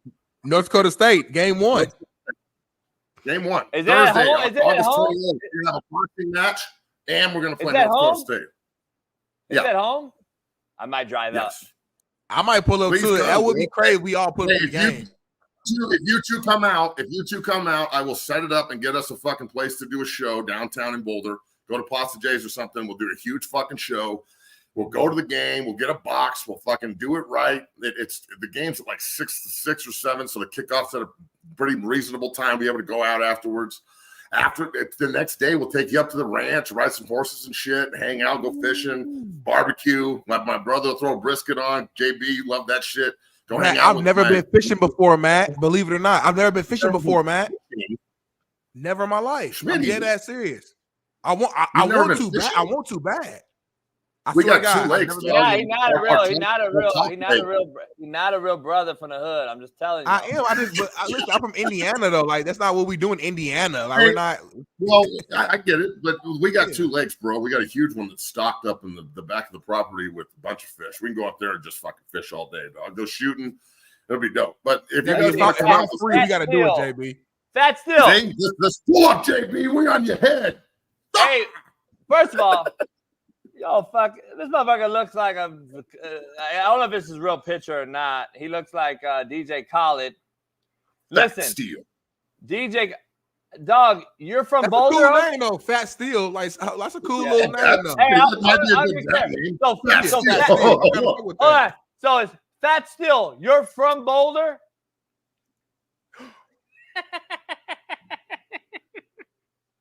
Fat Steel, you're from there, right? Why don't you pull up to Matt's facility then, since you're there? Well, that's what I'm saying, and I know Smitty hates it when I do this. Again, I want to bet. I think the over/under, Matt, is 16,000. I want to bet that nobody does shit when I go there. I bet you not one person besides. No, you'll take pictures. They're gonna suck my dick. That's what they're going to do. Literally, all I do when I go to Boulder is walk around and high five and hug people and take pictures, and it's just a huge mess. Everybody loves each other. There's never any of this super negativity. And the other thing is, I doubt these guys can get tickets. So that's the other thing is if you're a broke motherfucker, because most people are working shit when they're doing this. These guys seem like this is their job. Hey, Smitty. Hey, Matt. These motherfuckers are really going to go out their way. They're going to parking lot pimp Colorado football game to holler at us. They're going to parking lot pimp it like some hoes. You're right. My thing is, if you got is that Big Smitty over there? Wait, then I can roll up and they're going to be like, whoa. Then three of us can be like, what? And it's going to turn into like a fucking big, like, Warriors. Come out and play. Dude, I'm telling you. If there's three of you, though. Let's have an interactive show. Let's have an interactive show, Matt, because I want to let's address some of these people. All right, so here's the problem. Business. All right, so like I said, I have no problem with Matt having an opinion, but don't say Coach Prime will use his foot as a reason to escape scrutiny. That's pussy ninja shit right there. Well, so if he has, my mother has severe blood clots. It inhibits you from doing things. It's already put him in the fucking ER twice since he's been at CU. They had to cut one of his other toes off. His son roasts him about it all the time. I'm not roasting the man. I'm saying in my own way that if something happens, it's not an excuse. It's a reason. It's health. It's fucking health, dog. If he has an embolism and dies on the sideline, are you going to fucking be happy that he kept coaching? No, it's a delusional fanboy ideology. They don't understand, I don't think. Like they're and then this fucking shitbird right here, who I blocked him months ago, so I must have blocked him for some reason because I don't know who he is. And then you have Carl Reed. I started the show. I've known Carl for a very long time. He did such a good job on my show, bro. He was awesome. Oh, I know. But Carl Reed, I want to let all the black prime sexual fans understand who Carl Reed is. As a black man, he is the single largest advocate for inner city black youth at 247 Sports, who's on Paul Feinbaum every week. He's on Paul Feinbaum, and he only advocates for inner city youth, regardless of color. But of course, he's a black man who is in inner city St. Louis, who's coached in inner city St. Louis and won state championships. And I've recruited a lot of his kids over the years, and he is a guy who came on Matt's show. You think he comes on Matt's show if he thinks Matt is anyone other than who Matt is? That is what you fucks don't understand. We had a great show. We talked for an hour. He's that dude. He's going to come out to the games, and I'm going to try and get him to camp later this year or later this summer. I mean, Coach Prime calls him the prophet, for God's sakes. It's true. He's the shit. Coach Reed is the shit. But Matt, you and I are what this guy, Dalvin Truth, says we are. We are the guys, though. Yet we have the guys on our shows that are the names, the faces, the figureheads. You interviewed fucking Deion Sanders live. Yep. You are alum, but yet we are the unprofessional ones. We are the ones that can't have an opinion. Nicholas Braxton, shut the fuck up, homie. Who cares if he said you'll go 6-6? What if he said he'll go 1-12? Like I said, motherfucker, who cares? It's our goddamn opinion. You have one. You're in the chat right now making your own opinion. You fuckboy. Shut the fuck up. Why do you think folks are so? I've never really experienced anything like this before. I've experienced regular just fan hate where people like their teams. But this is like, this seems weird. Like you're insult. This is like one of the Jokic brothers. Like you, it's weird, homie. You die. It's weird. Why? It's weird, homie. It's real weird shit. It's weird. Super weird, dude. That's hey, Quan, the motherfuckers all talking that shit in the chat. Know damn well they won't pull up on not on their motherfucker. Because you're going to hit that click back, motherfucker. Go ahead and pull up, bitch boys. See, y'all think I'm an actor. But see, when you in real life, I'm going to show up fat still. And I'm going to show up with the realest human beings you've ever seen in your life, and you're going to what do I need to research? You're going to shit your pants, homie. I'm just keeping it real. And then we're going to exploit you and put it on film, and we're going to show you shit your pants live on this show. Real quick, Matt, can you comment to this, Matt? Because I'm tired of people keep saying it. It's like they keep coming at you saying that your tone is switching and that you're like you flip-flop if you're talking to us versus talking to somebody else, I defend you before you came on the show. You mean when I'm being an interviewer and an interviewee? Thank you. You Mean is different. when I'm running my own show and interviewing someone, as opposed to being on your show and being interviewed? People don't understand the difference between those two. Well, again, if you're too fucking stupid to figure out what's happening, and you think that my show is this show and this show is that show, and everybody's just it's big, come the fuck on. I interviewed as an interviewer. You have to do things differently. It's their turn to talk. I'm asking them questions. Of course, my tone's going to be fucking different. If you're an interviewee, I need to react differently, and I need to engage the fucking community, and I need to say something that's going to piss the prime sexuals off and validate everybody else, and then piss everybody else off and validate the prime sexuals. There's a fucking way to do this. It's called playing y'all asses like a fiddle. We do this shit on purpose, dimmies. Everything we do is coordinated, dimmies. We love the fact that we can affect you with the sound of our voice, dimmies. I mean, come on, man. Fuck. There's a huge like you said, every show is different. Every show is different, and your role is different. You can't control what topics that JB and I want to discuss or ask you. And then, so when you run your own show, you ask what you want to ask. It's different. So I don't understand. It's like they expect you to be the exact same and this tone is, and way and on this is every the other platform. thing. Every day something changes. So I have a different response because things are different. Maybe Matt, last night was awesome. I had some good food in the back rub, and I feel good this morning. Maybe that's the reason. Big fucking deal. Matt, I'm gonna be honest. It's time for some new fucking haters. My old haters are starting to like me too goddamn much.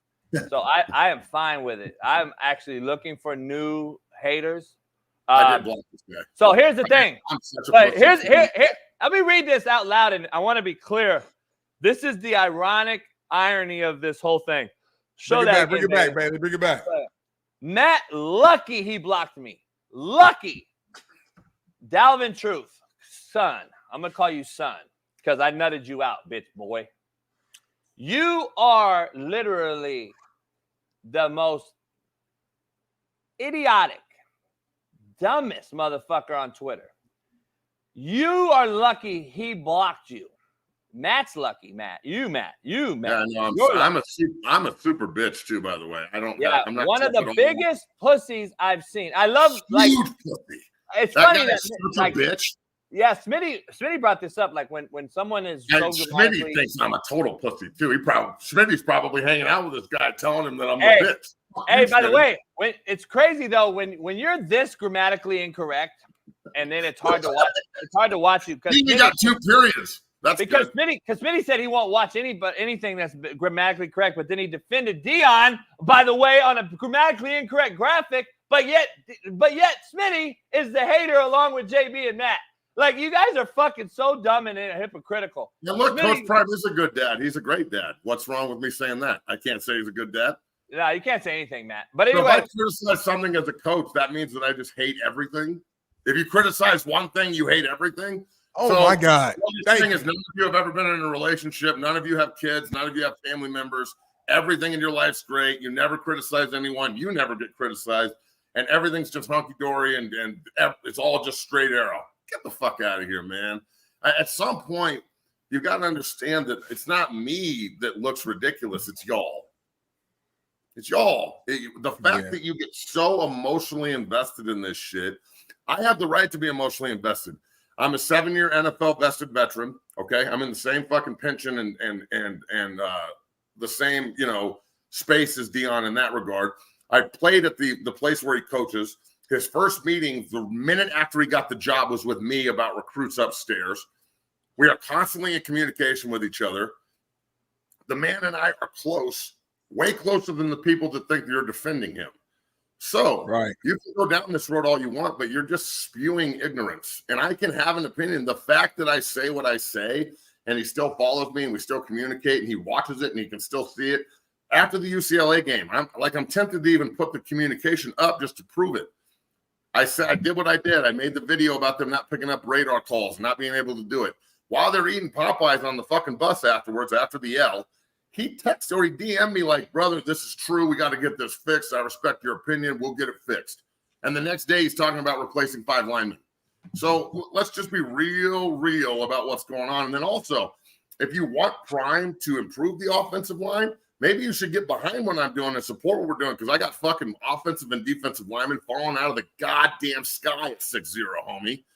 Reese Russell just got number 12. He's a sophomore. His dad won the buckets at CU. They're not recruiting him.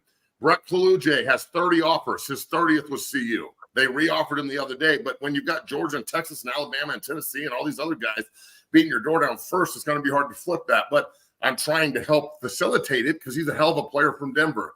Deacon Schmidt, Zane DeZuzo, all these fucking kids that should all be in Boulder. So I'm trying to help, dog. You guys are all about this thing like Matt Prime or some shit. I'm trying to help the man. But Fat Still said you're messing up your own relationship. How would you know, dog? Coach Prime and I actually no. I'm going to drop him off a personalized 6-0 body bag on Friday. Listen, Dion, I want to meet him. Not to cut you off, but they said Matt can't go in the locker room right now. In the chat right now, they're saying Matt can't go in the locker room. Hey, JB, they talk like they run shit, like they run Boulder, like they run the university. Like these guys from Baltimore, gangsters, homie. This guy just Colorado Crips, like they really out there, some Boulder Bloods, like they really out there running shit. And then you can't wear red in Boulder, so that's going to be a real fucking problem. So this guy from Baltimore is like, yeah, you know, what, you watch The Wire too much? You think you're fucking like tough? Come on, dog. Stop with this shit. My thing is, listen, Dion, I bet you any type of money that, and I haven't met Dion yet, so I'm speaking for him right now. I bet any type of money that he respects Matt even more because Matt speaks out on real shit. Hey, why hasn't he blocked me? Thank you. Well, that's the thing. Why doesn't he just unfollow me and block me? Why hasn't he blocked me? Because he does it to everybody. He blocks people more than I do. He blocked Whitlock. Why hasn't he blocked me? He blocked Dion's blocked quite a few folks now. I'm just throwing it out. Look at Nate. You better not step foot on CU's campus. There you go, Hey, it's funny. Hold on, time out though. I'll be there on Friday, homie. So everybody wants to talk about it. I want to know if does Deion Sanders follow me? Does he follow my Twitter? Yes, he does. And he follows Matt. Yes, he does. Does he follow you, Fat Still? No.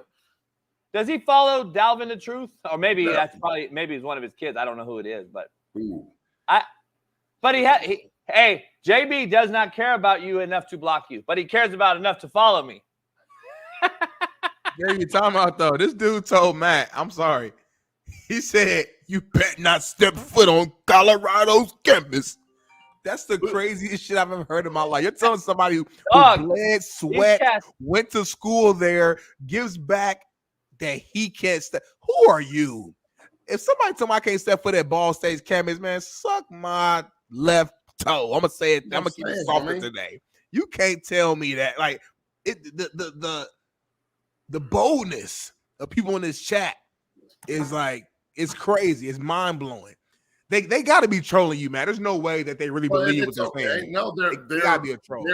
They're emotionally like everything is being driven by the love emotion. Right. They're so blinded by their just infatuation with Coach Prime that they don't see anything other than what they want to see, and they're so negative and hateful inside their own heart that they have to spew it on everybody else, and they can only. It's like the fucking super liberal left. We accept everyone unless you're different. Fuck you. Like that's holy shit. So let's do it, Bailey. Bailey, let him have it. Bailey, let him have it. Bring in the videos, Bailey, one by one. Show the videos of what we've been talking about on this show, what Matt has said, what we've done, what people want to say, whatever. However you want to do it. This is tell them when it started. Like I was literally the first guy to ever come out and support. Let's watch it. Take a listen. About his kids when he gets to see them succeed like that. It's such a special feeling. I always talk about the way Coach Prime makes you feel he's a superstar. Yeah. But you know, there's some guys that are just smug superstars. Coach Prime, his gift is how he makes you feel about you when he's around. Like everybody's special and he gives you his power in that like 30-second, 45-second, 1 minute interaction that you get with him, right? And it's something that I think it's really change the culture and the narrative in Boulder. I think. Here's the thing, though. Like somebody had a really good point here in the chat, though. All right, at Cap T Lucky 23 said, "How many people are in jail or doing bad shit because of the culture?"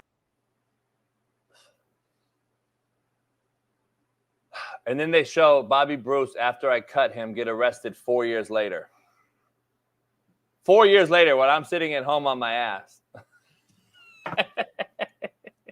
Hey, Fat Still. Hey, hold on real quick. Fat Still. I dropped the link. What was that? Is that like trying to support crime? I'm confused. I don't know. I don't get it. Hey, Fat Still. I dropped the link. Call in, homie. We'll have a discussion. Hey, so then also, Smitty, why did everybody get so mad yesterday when I asked you that question? I don't know. Like, so my only I didn't get offended, and I'm a black man, so like I don't fully understand. But if I have to dig deep into it, maybe they're just offended that the fact that you even asked the question. Literally, I think that's literally what it is. The fact that you even brought up culture, they were like, I think they took it. Maybe you were being, I don't know, sarcastic about it. So I don't know. I was trying to think. I was thinking, yes, I'm like, damn, what did he like? Did he say something weird? I know why. I think you weird just asked a question, though. I know why. He said the culture. Yeah. He said the culture. So when a brother sees a white boy say the culture, he's white. When a brother sees a white boy say the culture, he automatically is now either A, racist, or the brothers beef, race baiting, or C, the culture's only finite to one specific race. So I'm not part of the culture. I'm from Compton, homeboy. Don't get it fucked up. Sean, you love me, Sean. You love me. You've been in this show for an hour and a half. Right, bro. Shit. Hey, Nate, dog, I'll be there Friday, and you're obviously in Boulder, so I can just come up there later this afternoon, little kid. Who's Nate? This fucking kid on here who's talking shit, telling me if I step on CU's campus, he's going to come at me. I can come up there this afternoon, homeboy. I can be there by. Let's bring him up. Oh, it's a guy. It's Al Pacino's face. Oh, fucking Scarface! I should be super scared now. God damn it, my little friend. God damn it. Hey, Fat Still. Hold on, Fat Still. I dropped the link 5 minutes ago. Where are you at? Where are you at, Fat Still? We've been waiting on you, homie. Like, what the fuck's going on? Nobody wants to fight. It's crazy. Fat Still, where are you at, dog? You were now all of a sudden you don't have the internet no more, or what happened? You lost Wi-Fi. Anyway, his hotspot dried up. it's fucking crazy, homie. Oh, did your mom not let you get on the internet? Is that what it is? Your mommy's Mom, what's the meatloaf and the internet password? Fuck. Fat Still, you know the fucking bill last month was $600 because you was on 976 numbers all day long on Pornhub. You know you owe me, Fat Still. You ain't better not be on Coach AB show again, riding his dick like you do. Hey Nate, will you come on the show too, bro? I want to see your little tiny bitch ass face so I know who to punch. We calling boys out today. If you gonna talk that talk, that's the thing. They won't. That's the problem, homie. They are cowardly cunts. They won't come on. That's the problem. They're nobodies. And we are the realest show on planet Earth, giving the nobodies actual recognition. I am making a t-shirt. I'm making a t-shirt today, Matt. The nobodies. They are going to be the new support group of this show. The nobodies.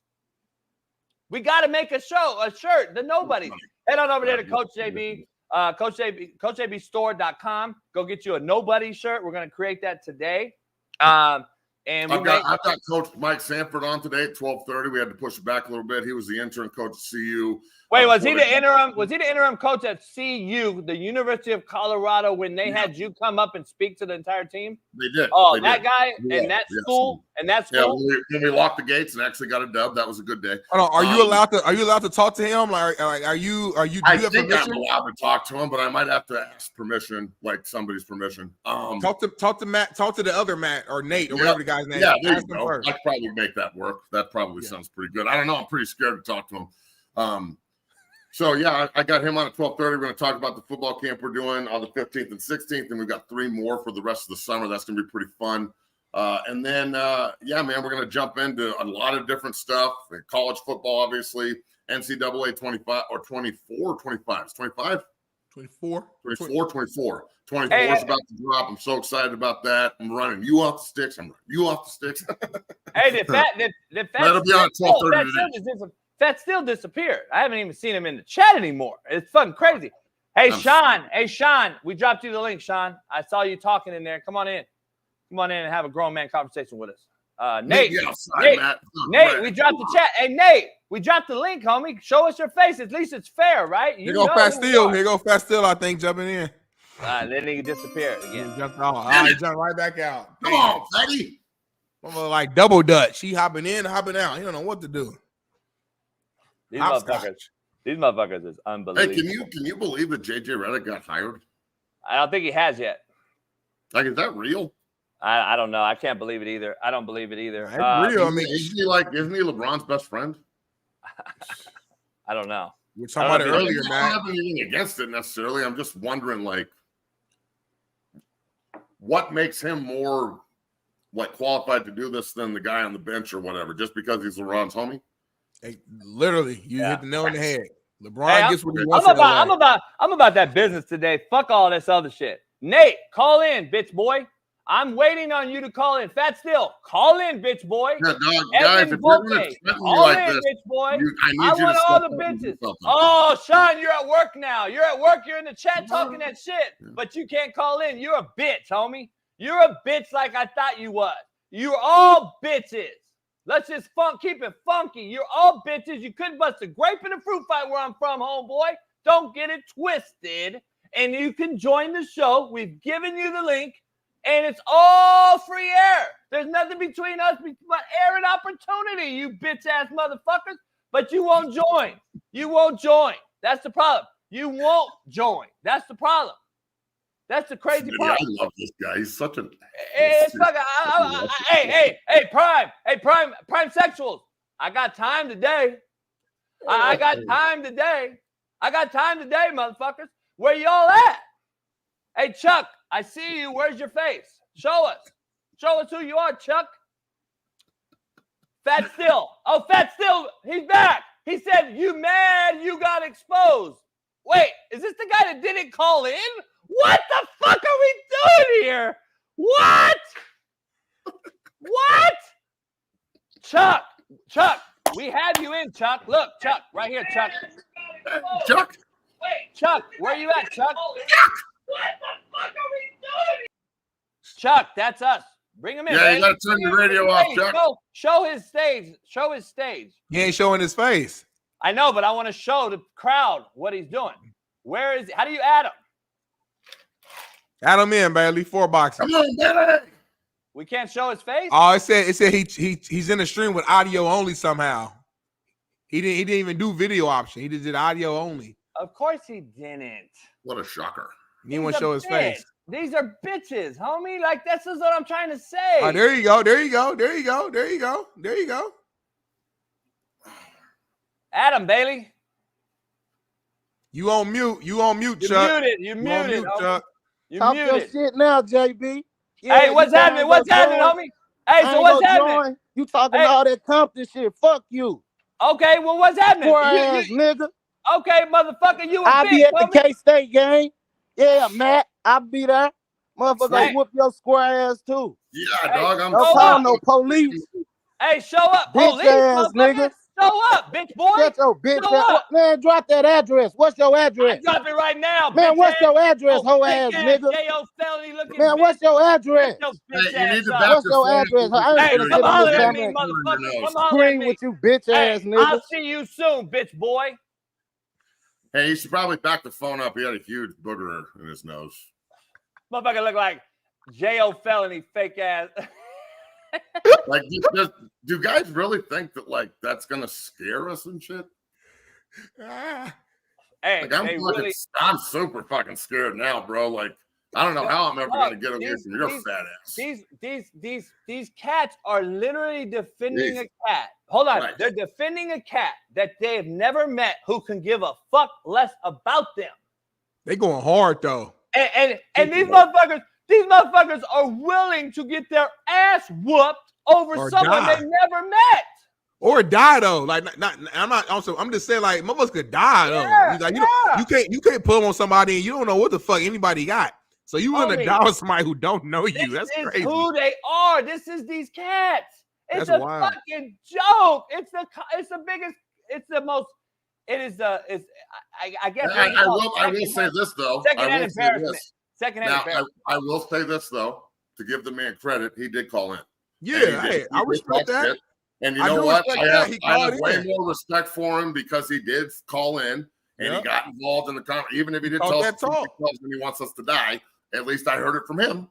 So, and he's not typing anymore. So that, bro, thank you. Like that could be actually something I can get behind. At least you're not a total fucking pussy. So that's good. He might actually fight y'all. He might lose. He might actually fight that's y'all. all. We might actually have a fucking squabble. He came out of his mama's house and walked onto the porch and hasn't shaved or nothing in months. And he came out and called in, homie. Hey, shout out to him for calling in. At least he wasn't a bitch like all the other bitches. He's still a bitch because he's defending a motherfucker he don't even know. But he's not a bitch. He's not a bitch like Fat Steel. At least he's not a bitch like Fat Steel. He's just a big old fucking fake ass jail felony looking motherfucker. He's not a bitch like Fat Steel though. See, that's the difference. Why he keep saying it, man? He keeps saying it like he's like he a bitch. He's not a bitch. Bitch being that much Steel, like he a bitch though, but he not like a like a bitch like Fat Steel. I'm just being real. I mean, that's what it is. Saying that. It's like when we get on the field and I can like I love it when I can like poke a guy and get him to the point where he's super mad, and then I really start in on him, and he just starts getting more angry, and you're like, "What, are you super angry? What's wrong, buddy?" And you just keep fucking with him, dude. It's so fun. I love it, bro. Hey, dude, say I'm gonna be at the K-State game, man. Ooh, I'm gonna be at the K-State game. I'm gonna see you. Hey, here's the cool part.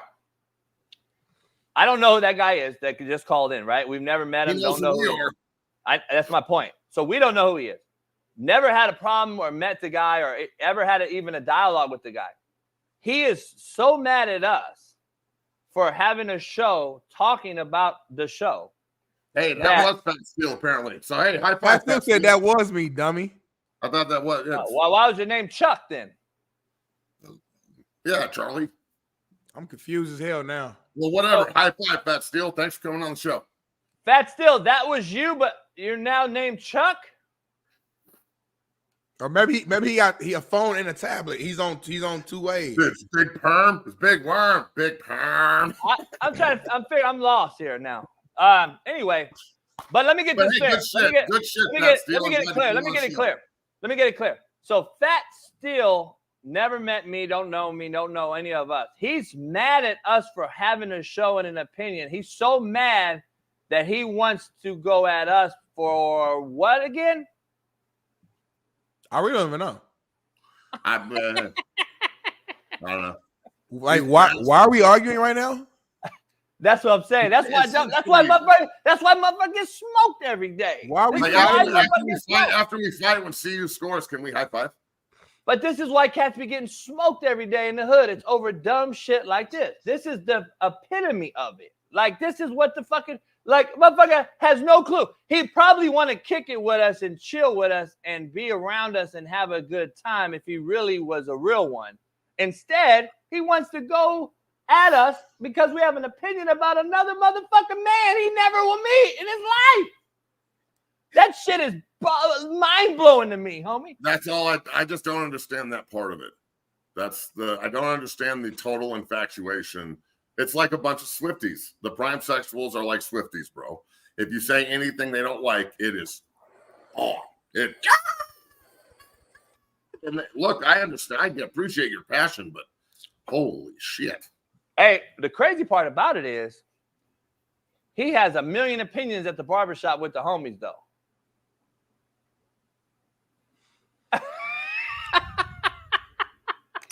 I'm gonna let it sit there and make well, it. Like, think about like, does your opinion change sometimes, Smitty, based on information? Of course. How about you, Coach?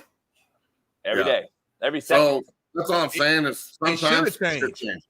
I hope it does. If it doesn't, then you're living in the fucking fucked up reality.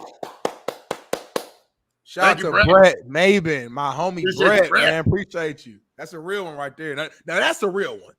That's one of the real ones in the chat right there.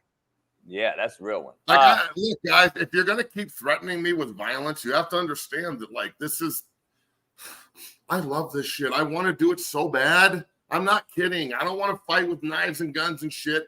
I want to use these, and I want to pummel. Hey, they don't, Matt. They don't. Matt, they don't. They're scared. They're cowards. They're cowards. Please make it happen. I'm fucking begging you. This is But why. Matt, that's why I don't want you giving your address away, because these young people, they don't fight with these no more. They're scared, so they're going to bring a gun because they know that they can't see you in a I'm fight. strapped as fuck, dog. I got more goddamn guns than you can fucking. I can't carry them all. All right, fucking Terminator. Hey, I'm waiting for the motherfucker to come in the house. That's all I want. Hey, I ain't gonna say nothing because I can't put everybody's business out there, but just know that JB's protected. Let me say that. I don't want to. He's protected. Now I'm gonna just keep it at that. For God's sakes. It's something I saw that I ain't never seen before, and I'm gonna leave it at that. We can move on. Hey, It's real light. Hey, Smitty, let them find out, because I can't wait. It's real light. Yeah, I want a motherfucker to find out. But it's heavy. You guys should shoot me and go to prison for the rest of your life over Coach Prime. But here's the thing, though, and this is what I talk to young Black and Latino kids every day about in the hood. You don't just kill someone. You've killed two people. Yourself included. Yourself dead too, homie. You're dead too. You're going to jail for life, or you're on the run for life. That's the life you want to live. That's what's crazy about it. Like, you are killing two people, and it's crazy. And then you're probably killing a whole nother fucking set of people in your own family. And you should call Coach Prime to bail you out after you fuck up. I'm sure he'll come get you out. What's going on, baby? I saw you shot your JB Madden Big Smitty. I'm gonna go ahead and bail you out right now, baby. That's really good, man. That's good. I appreciate you for the support, for defending me on Twitter, baby. Dog, that shit's good, Smitty. We coming. That's some good shit. We coming, baby. That is All good. right, look, I gotta go. I gotta go coach the youth. I'm off tomorrow, but tomorrow's show. Hey, tomorrow's show on my show on 0 to 60. I don't know if anybody knows this name, but we've got Kevin Gogan on the show, and Kevin Gogan is about as nasty as you won't get on the offensive line. Played at Washington, great man, wore 66, played for a variety of different teams. Didn't play with Larry, but did play for the Cowboys. And I just wanted to get his opinion on offensive line play and some of the other things. I haven't talked to Goge for a while. We had Kyle Turley on yesterday. It was a great conversation. He's like the tip of the spear when it comes to cannabis and using, the marijuana as a medicine in the NFL. And that was a great conversation. That's up on Spotify, YouTube, Twitch, all that bullshit. So we really appreciate all the support. I love doing the show here every morning. JB Smitty, you guys are real ones. Thanks for everything. All the haters, all the supporters, we could not do this without you. So in reality, this is just sports entertainment. And look, we all take it seriously. At the same time, though, we appreciate all the haters and all that correspondence, because obviously that was kind of the direction of today's show, trying to figure this out. And then we really appreciate all the supporters too. We don't talk about you enough. The people that support the show and always have our backs, we appreciate you more than you know. So you too, have yourself a good day. Everybody in the comments, you have yourself a good day. And like always, go Buffs. There he goes, right Peace, there, Matt. Great energy right there, man. I love it. Clap it up for the caller in, Fat Steel. Yeah, too. shout out to Fat Tank for calling in, man. Like, not being stand on his business. Whether you agree or not, I can respect the man for standing face to face, not being scared. 1,000 people were watching. Now, I didn't know his name. I thought his name was Chuck. I didn't even know that was Fat Steel. See, that's the thing about it. It could have been a different conversation if I'd have known it was Fat Steel. I thought it was Chuck. No, it was Fat Tank, I guess. I don't know if Fat Tank and Chuck are the same. Fat Tank. His name is Fat Tank, ain't it? Fat Tank. Well, how many names have I forgot? It was the Fat Steel. It's Fat Steel. Oh, Fat Steel. I call him Fat Tank. My fault. Fat Steel. I don't know if he's Fat Steel and Chuck. I don't know. D. Jones said it wasn't Fat Steel, so I'm confused. I don't know who we're talking to at this point. Everybody's getting cussed out. Now he's saying it wasn't me, but he said it was me, dummy. Didn't he? He said that earlier. This whole show got me confused right now. I don't know who called in. Didn't he say that was me, dummy? Yeah, he did say that. But you know what? He probably said that comment in reference to like something we said verbally that had nothing to do with the call. I'm assuming. That's why it's hard to stay on this in these comments, because sometimes they'll be talking to each other in here and we think it has something to do with us and they don't. You went at Gorhan earlier and Gorhan said, I was supporting you, JB. I was defending you. And you No, he wasn't. He said, why am I giving the chat any love? And I'm like, why wouldn't I? It's my show. Like, why wouldn't I? We're not like the mainstream media. We actually give y'all a voice. You should actually respect it if you had any nuts or guts at all. But you don't. All you want to do is talk shit. That's what's crazy about it. Smitty, let's go right into the next thing. I do know this, though. Nate didn't call. Shaun didn't call. Dalvin the Truth. Dalvin the Truth never called. What other bitch made motherfucker didn't call? At least whoever called in. I don't know who the fuck it was. We don't know who it was now. I think it was T Grizzly. Fuck, we don't even know who called in now. Hey, we don't even know who want to call in, but he want to fight. He don't even know why he mad at y'all for.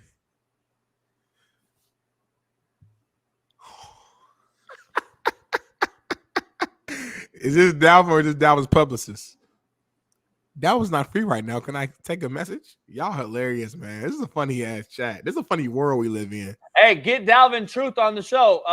Buffs News Weekly. If you know him, have him call in.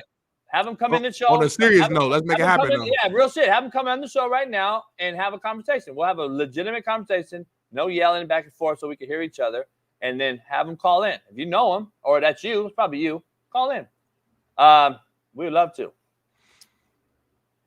Let's dive into some things, Smitty. We talked about Christian McCaffrey. I don't know if I'd have paid him. I said the last thing I said, I don't know, but I am happy that he got paid. So hopefully the next running back can get paid. We'll see. The salary cap is increased in the NFL. So hopefully that is where it is. That's where we are. Let me see here. I'm just looking at this Dana White thing in the news about Conor McGregor. But we're going to talk about our top 5 and your top 5, my top 10 JUCO later on in the show. Can't wait for that.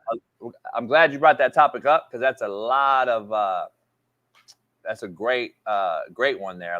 There's so many, by the way, that you can bring up. But let's dive into this 9 NFL teams that have not promoted Pride Month. I got a very, very serious problem with it. And talk to me, JB. Talk to me. Well, here's the problem I have. We're celebrating sports with politics, and everybody says, y'all, you don't talk about politics. It's a sports show. Is this about sports right here or politics? I just want to be clear because this is politics. This has nothing to do with sports.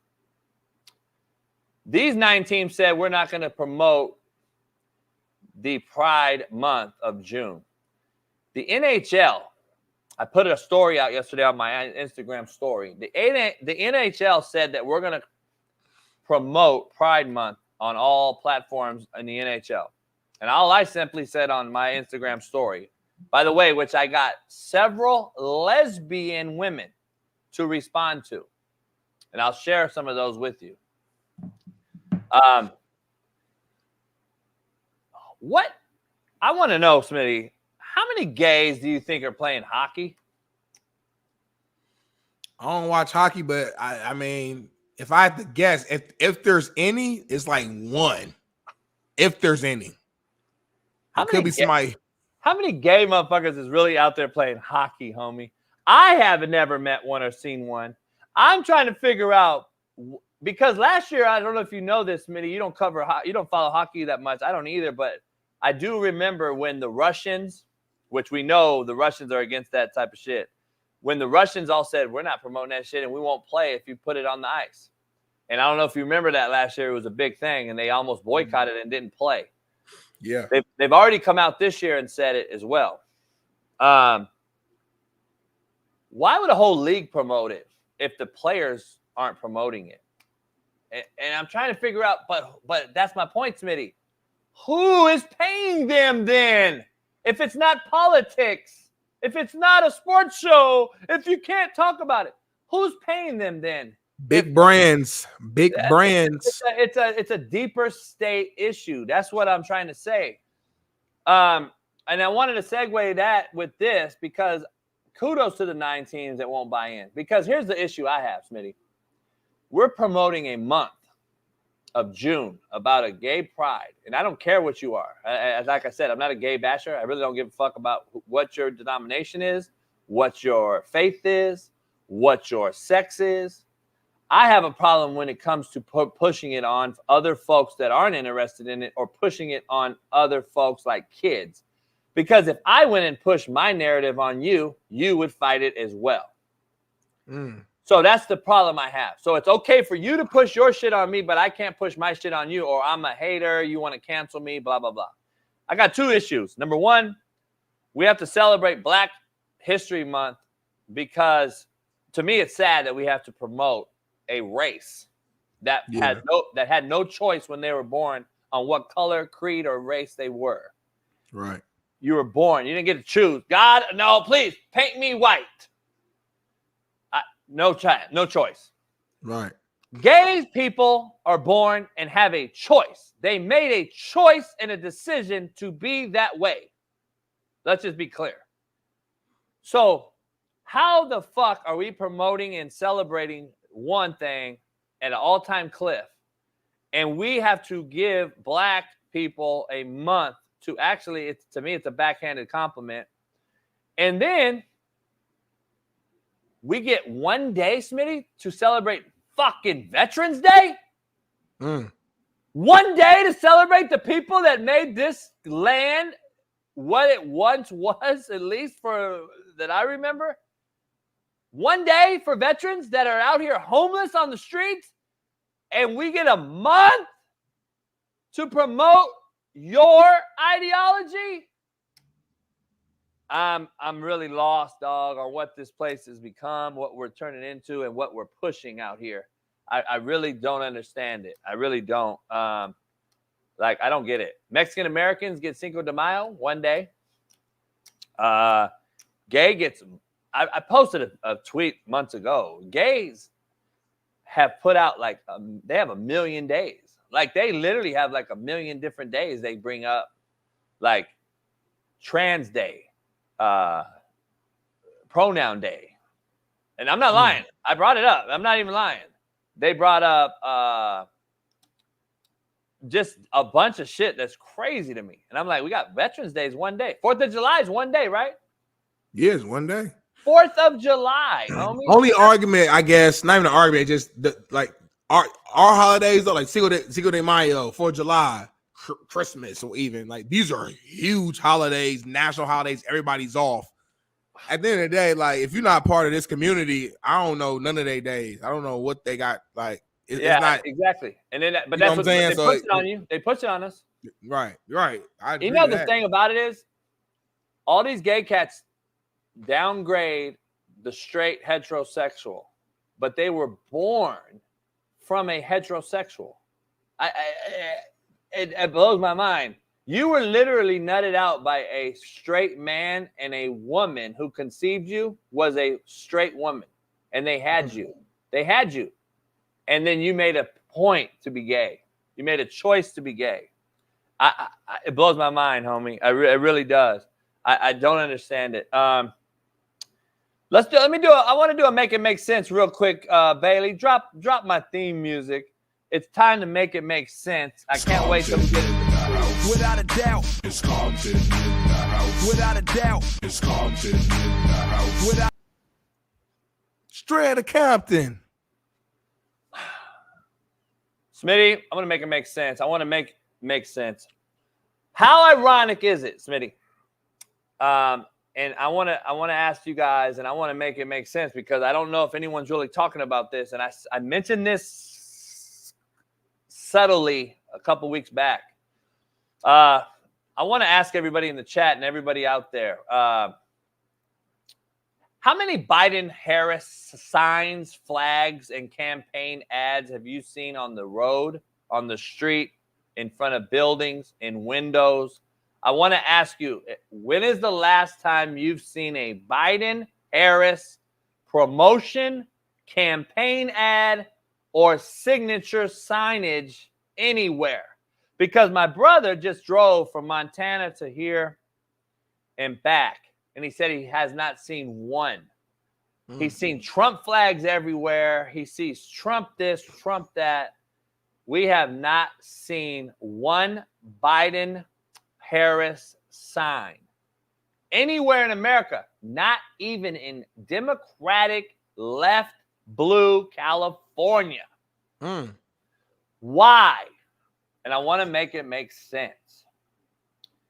Why no commercial, Smitty? Have you seen a Biden-Harris commercial promoting the election? Do you realize the election is fucking 5 months away? Yeah, I do. Why has there been no promotion, no campaign trail or ads?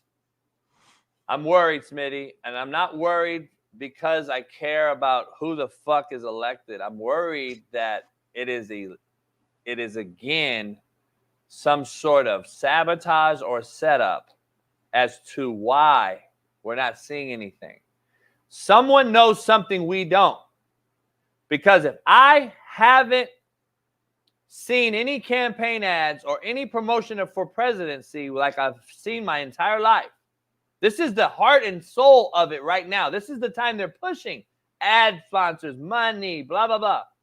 Why haven't I seen anything from Biden and Harris, who apparently trail Trump in every category as far as this race goes?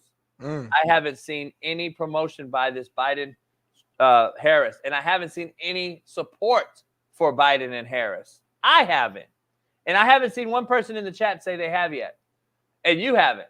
And we're in California. I've seen like one or two things on like social, like on Twitter, like that, like a little ad. That's the only ads I've seen from really like on both, honestly, on both sides though. If I'm being honest, like I haven't really seen any.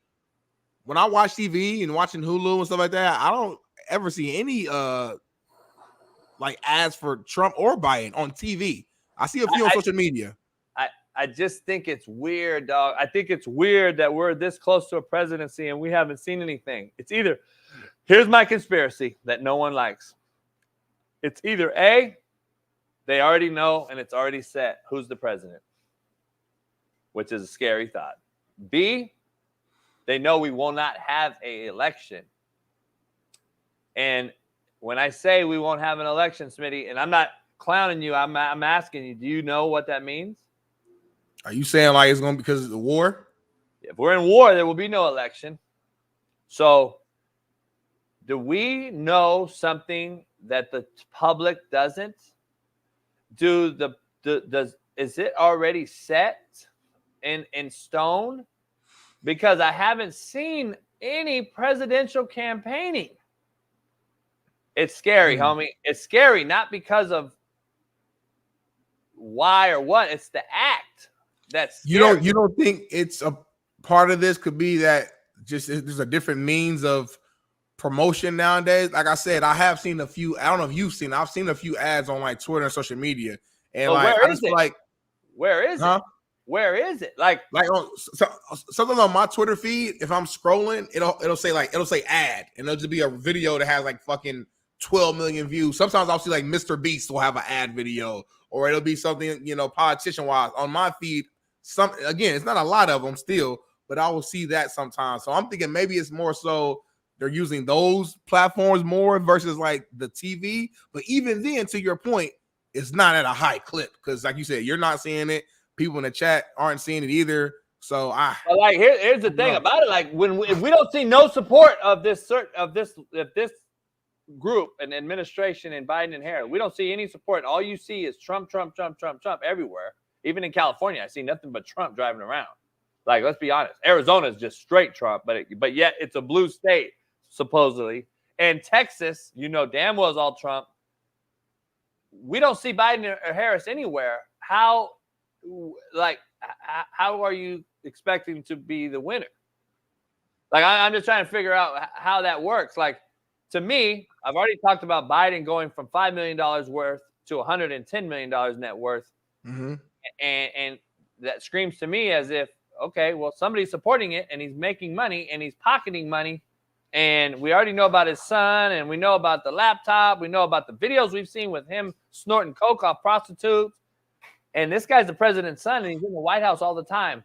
We've already seen Fauci come out and admit certain things. To me, they're like war crimes. I'll be honest, they're almost war crimes. And Smitty, I don't know if you know, yesterday, I've actually met this man. He is the founder of the Black Panther regime. I met him with one of my Freeway Rick and Coach Ward, with Farrakhan, a few other people back in the day. He came out yesterday and made a huge, social media post that he is a Trump supporter to the fullest. Really? Yeah, it's I don't know, babe, if you can find it, but it's out there. I haven't seen any support for Biden and Harris, and I'm just wondering. I'm just asking a question on how this is like.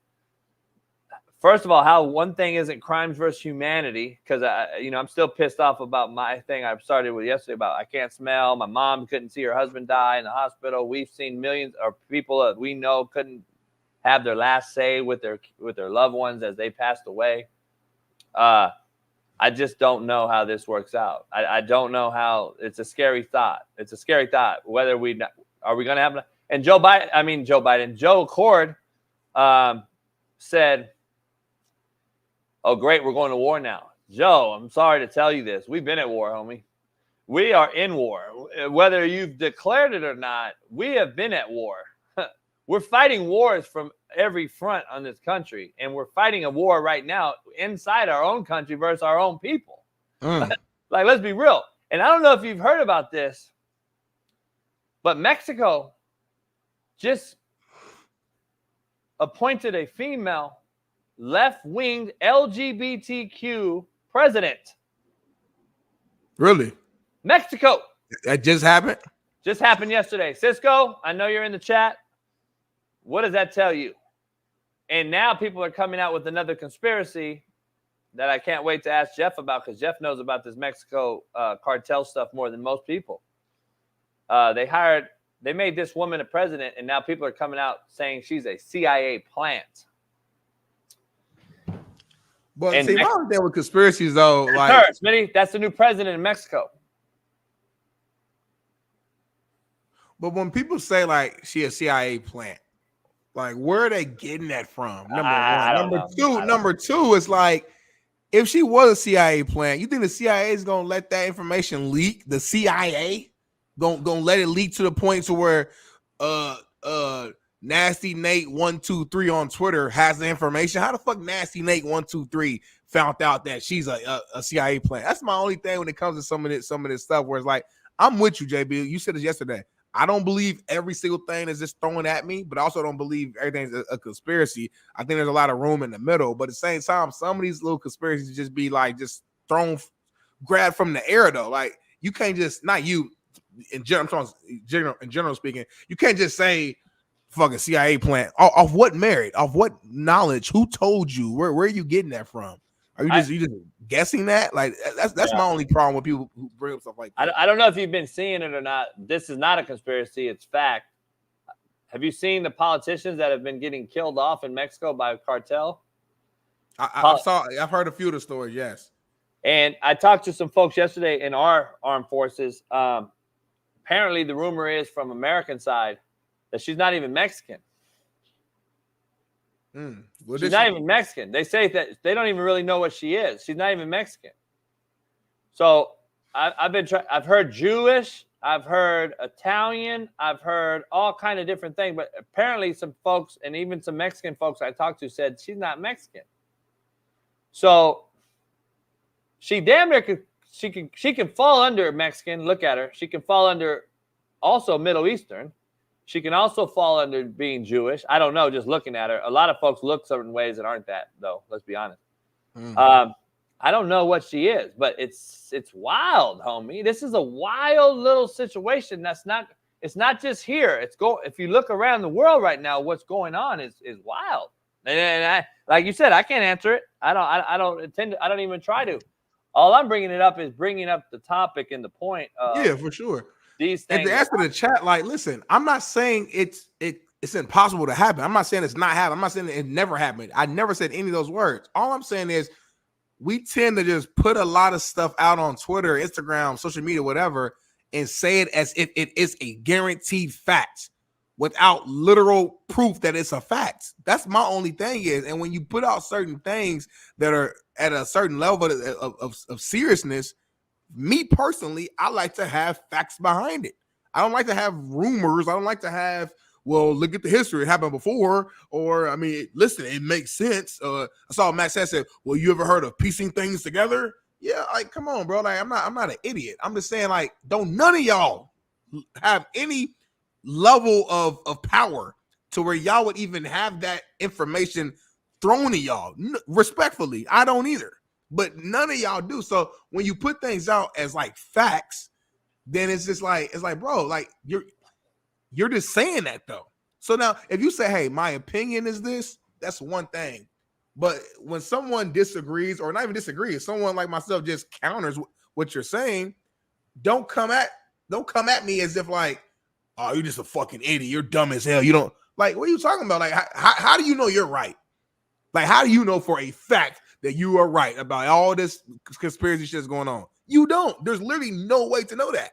So that's all I'm saying is that's what be tripping me out. I was like, we can talk about it all day. We could give our opinion. That's what we're supposed to do. We can share information, of course. But when we put stuff out as if this is what it is, it's lying to people, and young people who read this stuff or hear people say these comments, they just like a sponge. They soak in whatever you say. They're gonna believe whatever you say, and it's spewing out misinformation. That's what I'm saying. Like, I just don't like we gotta have facts behind it. On your side of that is true, and then the other side of it is there has been history though that has told us certain things, whether years later, of course, after certain things have happened. We're not the first conspiracy theorist on planet Earth. There was conspiracy theorists when my dad was in the Korean War about Vietnam, and then Vietnam happened. And then people start to say, well, we said that. Of course, it was a different time. There wasn't phones and social media and all this stuff. So we've said that, obviously. What is that? My bad. I don't know what I did. I turned on something. So we've had these before, these conspiracies that have come true. So that's why sometimes you have to look at the facts that shit has happened. And so right now, all we're doing is talking about something that could happen or could not happen. And if it happens, we won't know for years, or we'll never know about C-19, really the truth, until probably it's too late. We'll be dead, or 20 years from now. We won't know about the COVID checks and the unemployment checks that came at all-time cliff, why certain people got them, why certain people didn't get them, why people that never filed a W-2 got paid, and certain people that filed their whole lives didn't get paid, like myself. I didn't get a check, but I sure am paying our tax money, tax dollars for it. Like, it's just wild. I don't know. Let's dive into football real quick. All I know is we got some geniuses in this chat, though. They know everything. Do your research, Smitty. What's your research? Fucking Wikipedia. Let's go ahead and move on. Let's dive into your top 5 JUCO players who had also turned and played in the NFL. Show the list, man. Curious to see your list. Okay. I think it's a good list, man. You know, number one to me, I gotta go with A-Rod. He's one of the greatest quarterbacks of all time. Only thing he's I guess lacking at, or you have like a little red flag next to it, just his playoffs success or lack thereof. He has Super Bowl ring, which is very, very extremely hard to do. But as great as his talent is, we thought he should have more. But other than that, man, he has so many records, 4-time MVP, still playing at a high level at an older age. So I got him number 1. Number 2 might be a little surprising to some because I got him high. But it's not to cut you off, Speed. Before everybody goes crazy, Bailey wanted to be clear. I have a top 10 list, so we put top 10 out there so everybody knows. Smitty's going to bring his top 5 up. He was going to Smitty's gonna let me have the JUCO side of it for the bigger role of this, but he has top 5 with an honorable mention. I'm gonna talk about 10. So just so you clear on the header on this thing, so don't go all fucking crazy. And by the way, Netflix did not pay me, so your conspiracy is wrong. Whoever said right. It. All That's right, an example of a wrong conspiracy. Go ahead. So number 2, I got Tyreek Hill. Some of you guys might feel like, damn, you got him super high. He's still playing, but I mean, look at his numbers. Look at his success he's had already in terms of, Super Bowl ring, almost 2,000 yard receiving yard season. Got to the Dolphins and changed the direction of the franchise, in my opinion, as far as where they were going. Helped Tua out tremendously. He's a guy who's literally unstoppable when he comes to his speed and his strength. So I like where Tyreek's at number 2. OJ Simpson number 3. RIP to the Juice. Say what you want about the off the field opinion. I get it. On the field, man, this guy was a monster. I mean, he was just, size, speed, strength, numbers are there. Hall of Famer right there. You got to put him at number 3. Number 4, obviously Larry Allen, man. We talked about him the last couple of days. Arguably, best offensive guard of all time, arguably. But regardless if he's number 1 or not, he's top 5 for sure. And then number 5, Warren Moon, Hall of Famer. A guy who could, make any throw on the field. All pro years, Pro Bowl years, etc. So you got to pay homage to the legend Warren Moon. And honorable mention, I got Cam Newton. I don't think his prime wasn't long enough to put him like top 5, but again, I'm younger, so from my era and watching him, and not just the NFL, but what he did at Auburn, and then what he did in the NFL, that 15-1 season, going to the Super Bowl, MVP, like peak Cam Newton was phenomenal. So just as a fan, I want to show him some love and put him in honorable mention. Cool list. I think it's a little young. But it's a good list. I'm young, JB. Yeah, I know. It's there's some legends that played this JUCO thing. One of them that a lot of you won't know about played against my father in JUCO at Compton. There's some legends that played at Compton. There's some legends that played at Pasadena. There's some legends that played at Bakersfield Junior College, and I'm gonna dive into it. But that's a good list. Cam Newton, I would probably put on there over Tyreek. Tyreek's still building his resume at the time. That's a tough 5 is a tough list. And I would probably have both Steve and Chad over Tyreek. On your list, I would have Steve and Chad over Tyreek as far as JUCO goes. Yeah. For right now, Tyreek could be at the end of the day, but I still think he's building his thing. Right now, I wouldn't put him over Chad or Steve. When did Tyreek get drafted? I thought he'd been in the league for a long time now, though. At this point, like he ain't young. Yeah, but he's not.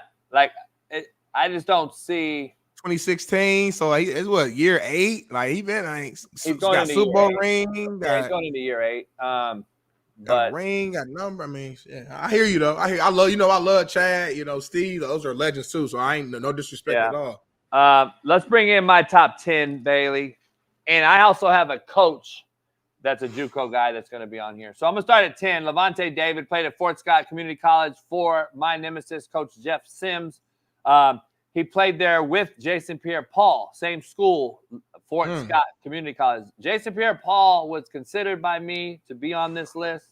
But it's just 10 guys that I had to have. Levante David has had a more consistent career.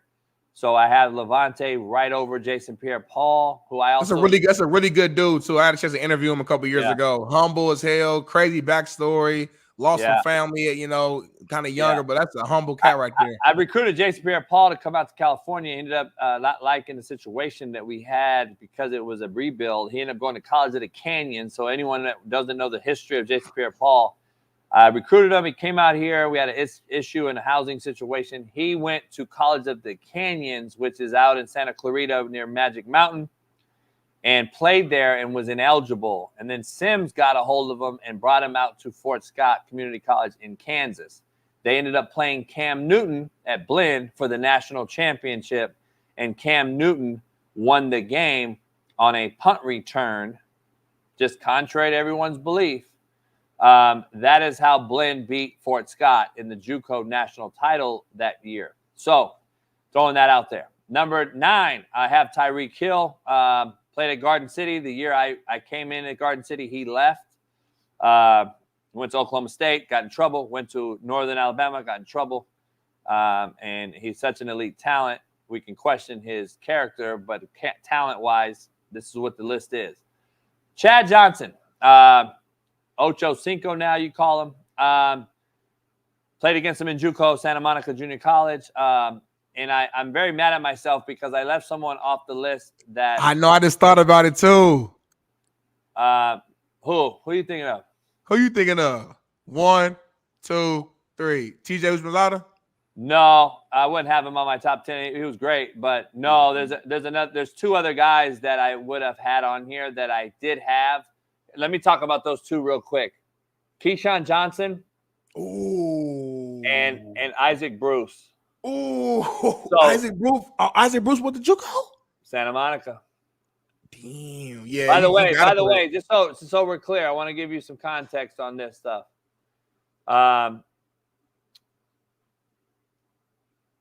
Chad Johnson, Steve Smith, Isaac Bruce, and Keyshawn Johnson were all at Santa Monica together under the great legendary head coach at the time, who's passed away in the last about 10 years ago. He passed away. Great brother. I've known him a long time. He was the head coach of Santa Monica for a long time.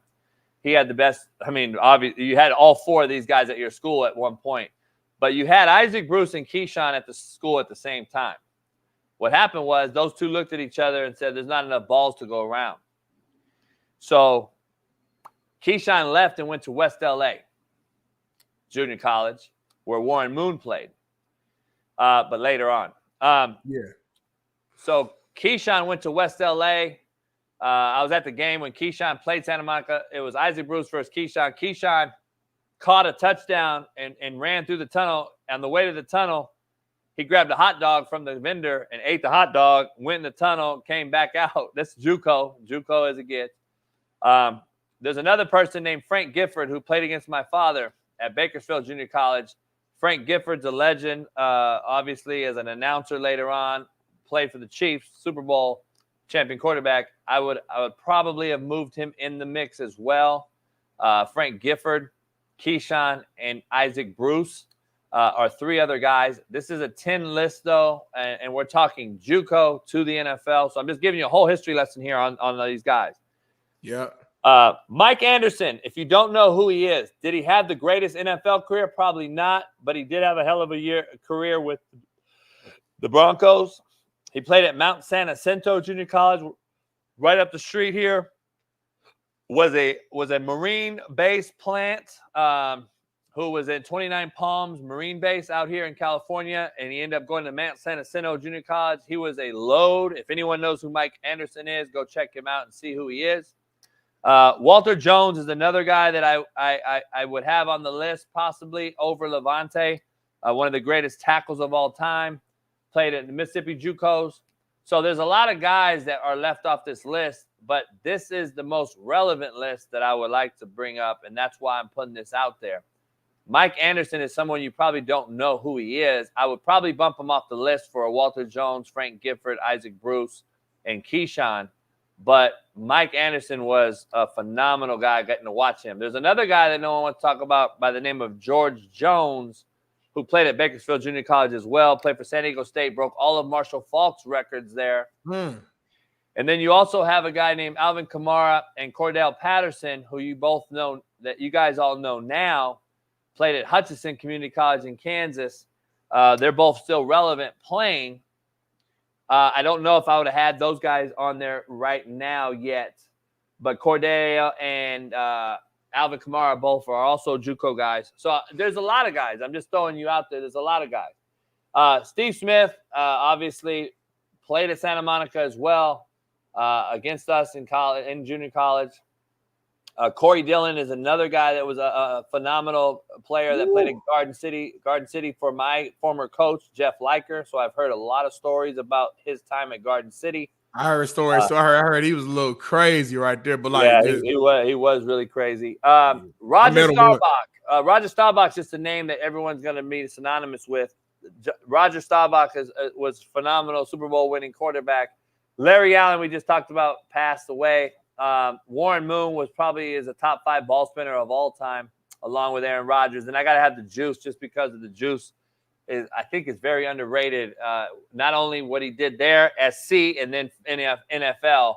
I mean, Heisman, it just what he did is phenomenal. So there's a lot of players. And then John Madden, Moore Park Junior College right here in California. He would be the coach of that team. But, yeah, there's some guys on there that you can add on there easily. I'm just giving you some context. But Walter Jones comes to mind. Keyshawn, Isaac Bruce, Frank Gifford. You also have, of course, Kamara and Cordell Patterson. There's a lot of guys, man. There's also a lot of coaches as well. So there's guys out there that were left off, but there's guys that a lot of you may not have even known about. Right. This is our top 5s are damn near identical as far as the players. You got Roger Staubach. I had Tyreek a little, higher than you, but everybody else, we shared Aaron Rodgers, OJ, Warren Moon, Larry Allen. Yeah. And then we could also do a JUCO legends list, not just football, but JUCO legends that I'm very, very aware of as well, because I'm as JUCO gets, and you have to understand. You guys do know Jackie Robinson is? Pasadena Junior College. Jackie Robinson, by the way. There's a lot of great guys, man. There's older guys that you may not even know. Duke Snyder, Dodger great. Pete Rozelle, the NFL commissioner who's made the NFL what it was. Compton Junior College. And then we don't even want to get into – there's so many other guys. How about Arnold Schwarzenegger? I can bring on a list of junior college products and do a list on that as well. And then basketball-wise, you don't even want to get into it. Basketball-wise, the Grant brothers, Harvey Grant, played at Independence Community College, of course. Reuben Patterson also played at Independence Community College. Crazy. There's so many. I know you remember a guy named Pargo, played for the Lakers. Big 3 now. We're actually friends now. Played in Kansas, JUCOs. So many NBA players, so many legends. Shaun Kemp played at Trinity Community College in Texas. There's a lot of guys in JUCO that come from JUCO that a lot of folks will not even understand. Our main man, Keynan Middleton. There's so many baseball players that played in junior college as well. Jeremy Pargo, yes. So there's a lot of cats, man, that played in the Mike Allstott. There's just a lot of guys, man, that played in junior college. So throwing that out there. What's my name? The baseball player too. Yeah, Nick Van Exel, Sam Cassell. Yeah, a lot of guys. You some real OGs in all various sports, man. Shout out to JUCO, man, for helping change lives and give opportunities to the young folks, man. Yeah, JUCO is JUCO as it gets, bro. I'm as JUCO as JUCO gets. Let me tell you. Last chance you. All right, Smitty. I want to get into this. You got a first look yesterday at OBJ in a Dolphins jersey. Do you think you'll have a bounce-back season with Tua instead of Lamar? Of course, you're going to ask the question that way. You know what? I'm going to say no, and I'm not even hating. I just think OBJ's past that point. He had too many injuries, man. Healthy Odell was a beast, one of the best receivers in the game. We saw even at an older, somewhat older level with the Rams that last year. It's the Super Bowl Rams. He was how good he could be. Hey, Smitty, not to cut you off real quick. Brad is a JUCO gridiron legend. He runs JC Gridiron, jcgridiron.com. Appreciate you, Brad, for coming in the show. He did a list, top 100. Hugh McElhaney played with my father at Compton. So I wrote about him in my book. Hugh McElhaney played for the Niners and the Rams, was a great, phenomenal running back. He was like the first Yale Sayers. So Hugh McElhaney was unbelievable. Played with my dad at Compton College and my uncle. And then moved on and obviously had a great NFL career. But Hugh McElhaney, Cortez Kennedy is another one. There's just so many guys. But Brad is very, very in tune with the JUCO history. So I appreciate Brad jumping in here. And shout out to Brad. He runs jcgridiron.com. So you can go on, check that out. He ranks the All-Americans. He ranks a lot of those guys. I recruited and helped Bruce Irvin get his degree and move on to West Virginia. Someone mentioned Bruce Irvin played at Mount Sac right here when I was at Chafee. We played against each other, obviously, but I helped him get his degree so he can move on and play at West Virginia, where he was the Big East Player of the Year his first year before Pete Carroll drafted him in the first round for the Seahawks. So you're getting a full-on lesson here. I love that, man. The background. What did your dad play? Wide out. I never asked you that before. Okay. My uncle played tailback and was the kicker and played at UCLA on a national recognized team, was a kicker, and then got drafted by the 49ers. His name was Bob Moore. Played at Compton in 45. My dad played at Compton in 55.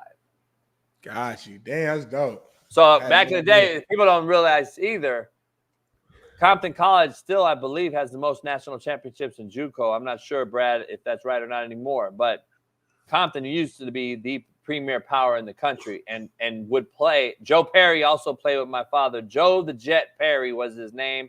Joe the Jet Perry went on and won Super Bowls. But they were two legends that played at Compton College. Compton College was loaded beyond belief. They used to play in what's called the Junior Rose Bowl. And they would play at the Rose Bowl in front of 50 to 60,000 people.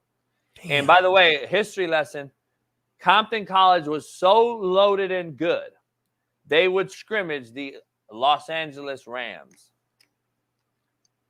Now, let me say Hold on. The Compton College NFL team. Compton College would scrimmage the LA Rams back in the day. And I'm going to throw another one out there. That's crazy. Brad knows all this, I'm sure. I'm going to throw another thing out there. Banning High School in Carson, California, would also scrimmage Compton and the Rams as a high school. And Banning High School at the time was so loaded with Polynesian brothers back in the day, they turned. So here's a story that no one knows, not to cut you off from your... Hey, that's what we're doing. My dad in 1955 played at Compton High. Compton had one brother on the team. It was Joe the Jet Perry. First black graduate at Compton High in 55. They played Compton Centennial for the CIF championship. And I wrote this in my book. Compton and Centennial were tied after the game 6-6. And at the time, there was no overtime in California high school football. They went to the first down markers and who had the most first downs in the game. And Centennial beat Compton 6-5 in first downs.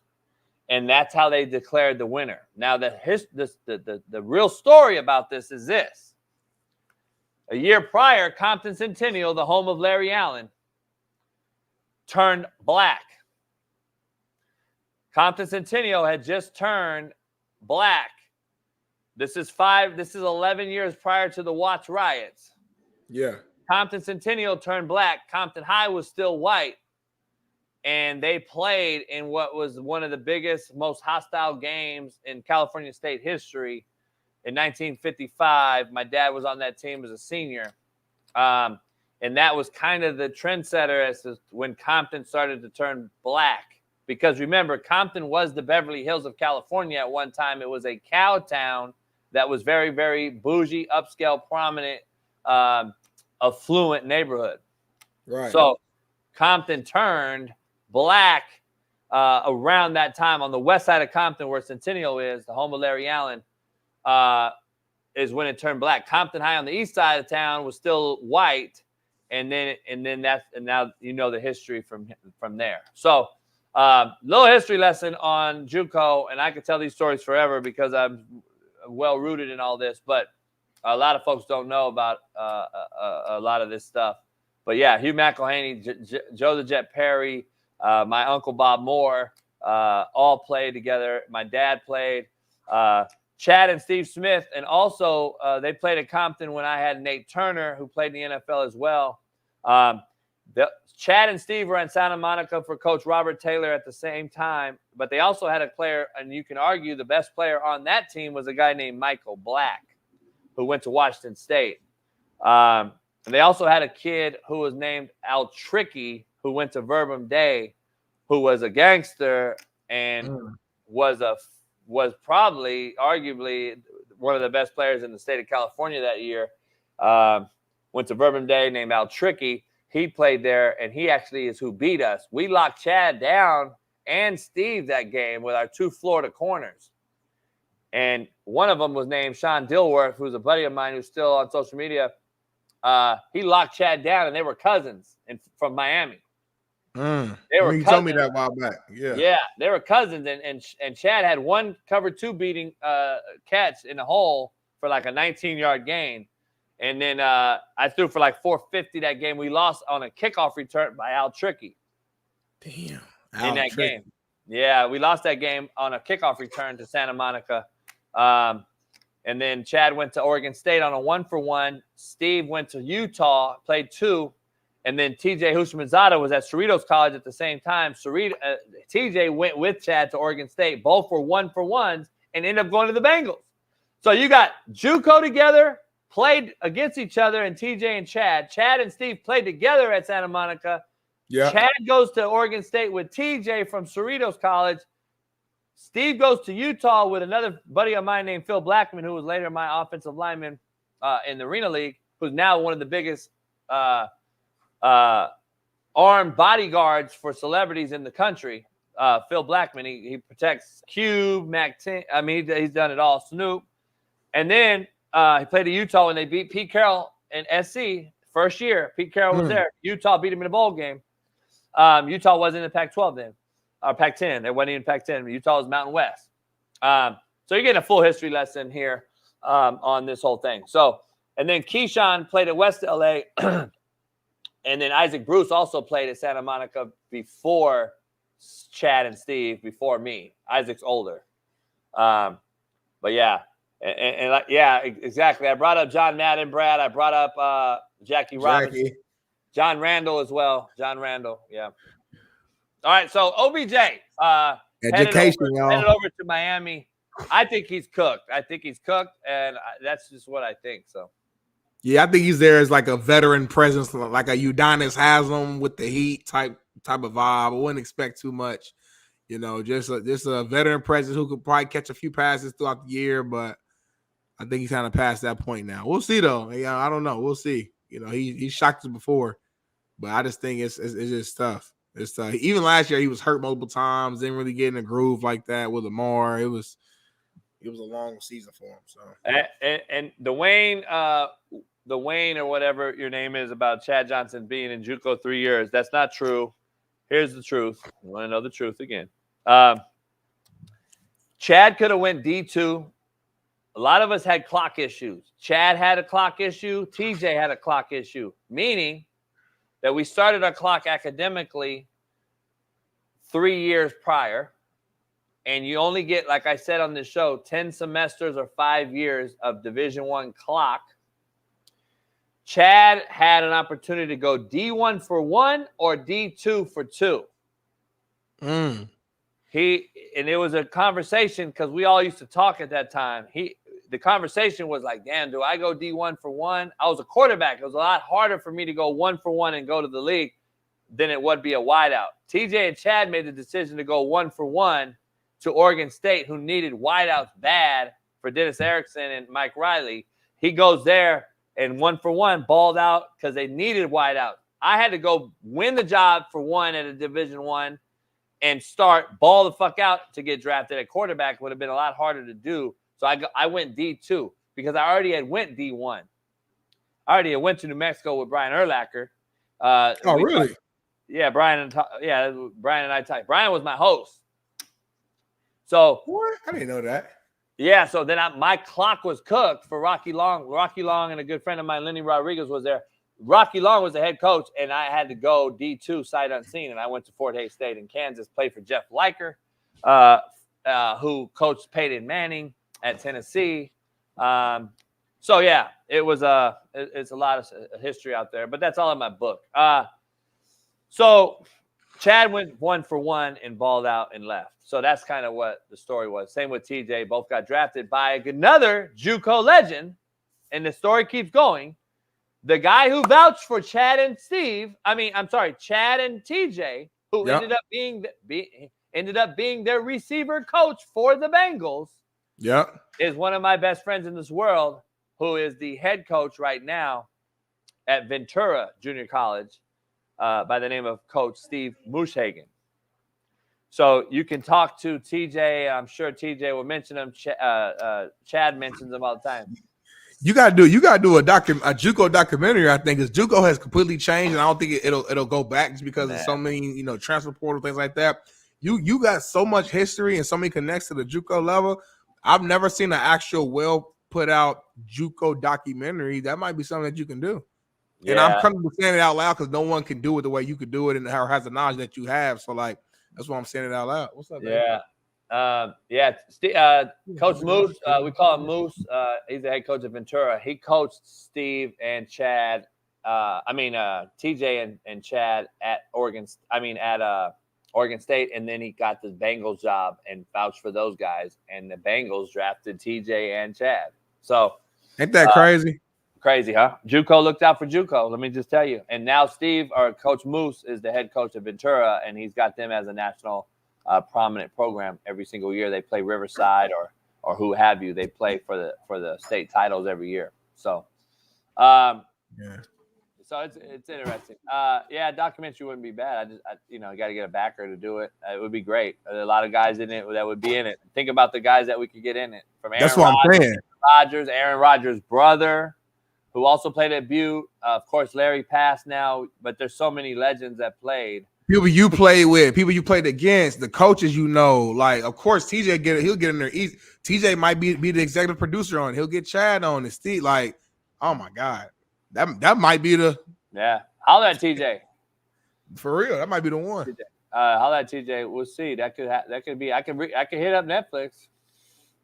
You got to write up a little teaser, a little pitch thing, a little pitch. You know what I mean? A little pitch deck or whatever, and then boom. I hit up Cam Newton the other day as well too. Yeah, Cam. Yeah, I forgot about. Oh man. Yeah, we get him on, and so many others though. Shit, so many others. There's so many. We just have to figure out how what would the documentary is? The documentary just an overview of just the history of JUCO in general? Is it like a series where each episode's highlighting a different JUCO team or you got to decide how you want to do it, but it's definitely there. It's an opportunity. Let's move on another direction because your boy that you defend on this show quite often for doing podcasts, Micah Parsons, is in the news. Mm-hmm. Micah Parsons in the news, and he has said out loud that if he were to play for anybody else and leave Dallas next year and not sign a new contract, he would want to play for Mike Tomlin. What do you think about that? I wouldn't have said it. TJ Watt? I wouldn't have said it out loud. That's not something you're supposed to say. I think that's just something you learn with experience, not to just – you can't say everything that's on your mind as an NFL player, number one. But number two, I feel him, though. I mean, think about it. If you feel like you're one of the most dominant defensive players in the game right now, they're already comparing you to LT, which they shouldn't, but they are. Why not want to play for the Steel Curtain and play for Pittsburgh Steelers and Mike Tomlin and, like you said, TJ Watt and Cam Hayward and all those boys over there? Steelers every single year damn near since I've been alive has had a top 10 defense, it feels like. So if I'm Micah Parsons, man, it's like, why would I want to go over there with Mike T, who's a great leader of men and a defensive-minded coach and who you're going to go out there and just be with other dogs around you. So I'm not mad at the comment. I just don't think he should have said that out loud, especially when he's going into his last year. I think of his rookie deal. You know, they haven't figured out, you know, I'm assuming at this point they're probably going to wait until this year's over before they decide what's next as far as payments, contract, things like that. So I don't know if it was like a little bit of a subliminal little message to the Cowboys, like, hey, make sure y'all take care of your boy because I will leave. Or he could have just been talking and just I could be thinking it too deep. So yeah, it just seems like he's always in the news for the wrong shit. Like, I want to see, why is he not focusing on the Cowboys and what they need to do? And understand something. CeeDee Lamb is right now in the news for, he's obviously making boisterous remarks about getting paid after Justin Jefferson, knowing Tyreek Hill's probably next. Tyreek actually came out and said, I wouldn't want a contract that's going to make our team worse, which was the politically correct thing to say, apparently. Right. But if he did come out, if Tyreek came out and said something else, I don't think any of you would be bitching. You would all defend him because you on this show always say, you know, pay you for what you're worth and blah, blah, blah. So, Tyreek is saying this, by the way, but we'll see what he's saying when it's time to get paid. Because his words and actions don't match up often. So like it's, you know, by the way, you forgot about a JUCO legend, Josh Allen.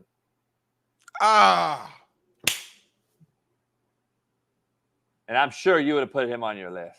I know right now you would have put him on your list. Damn, I don't know. I mean, my top 5 pretty. Because who would I put? I guess I could put him above Tyreek, but Tyreek, I don't know though. Like we ain't. Tyreek he's a Super Bowl champion and played a big role in that Super Bowl ring and the numbers he put. I don't know. I love Josh Allen though. He's somebody who I would have wanted to mention at least. You know what I'm saying? Josh Allen's a beast. Another Cali JUCO legend. Damn, I ain't know Josh. Well, yeah, damn. There's so many guys with the JUCO that I just did not know. It's crazy. I'm gonna be real with you. Like back in the days, I would kind of look, Smitty.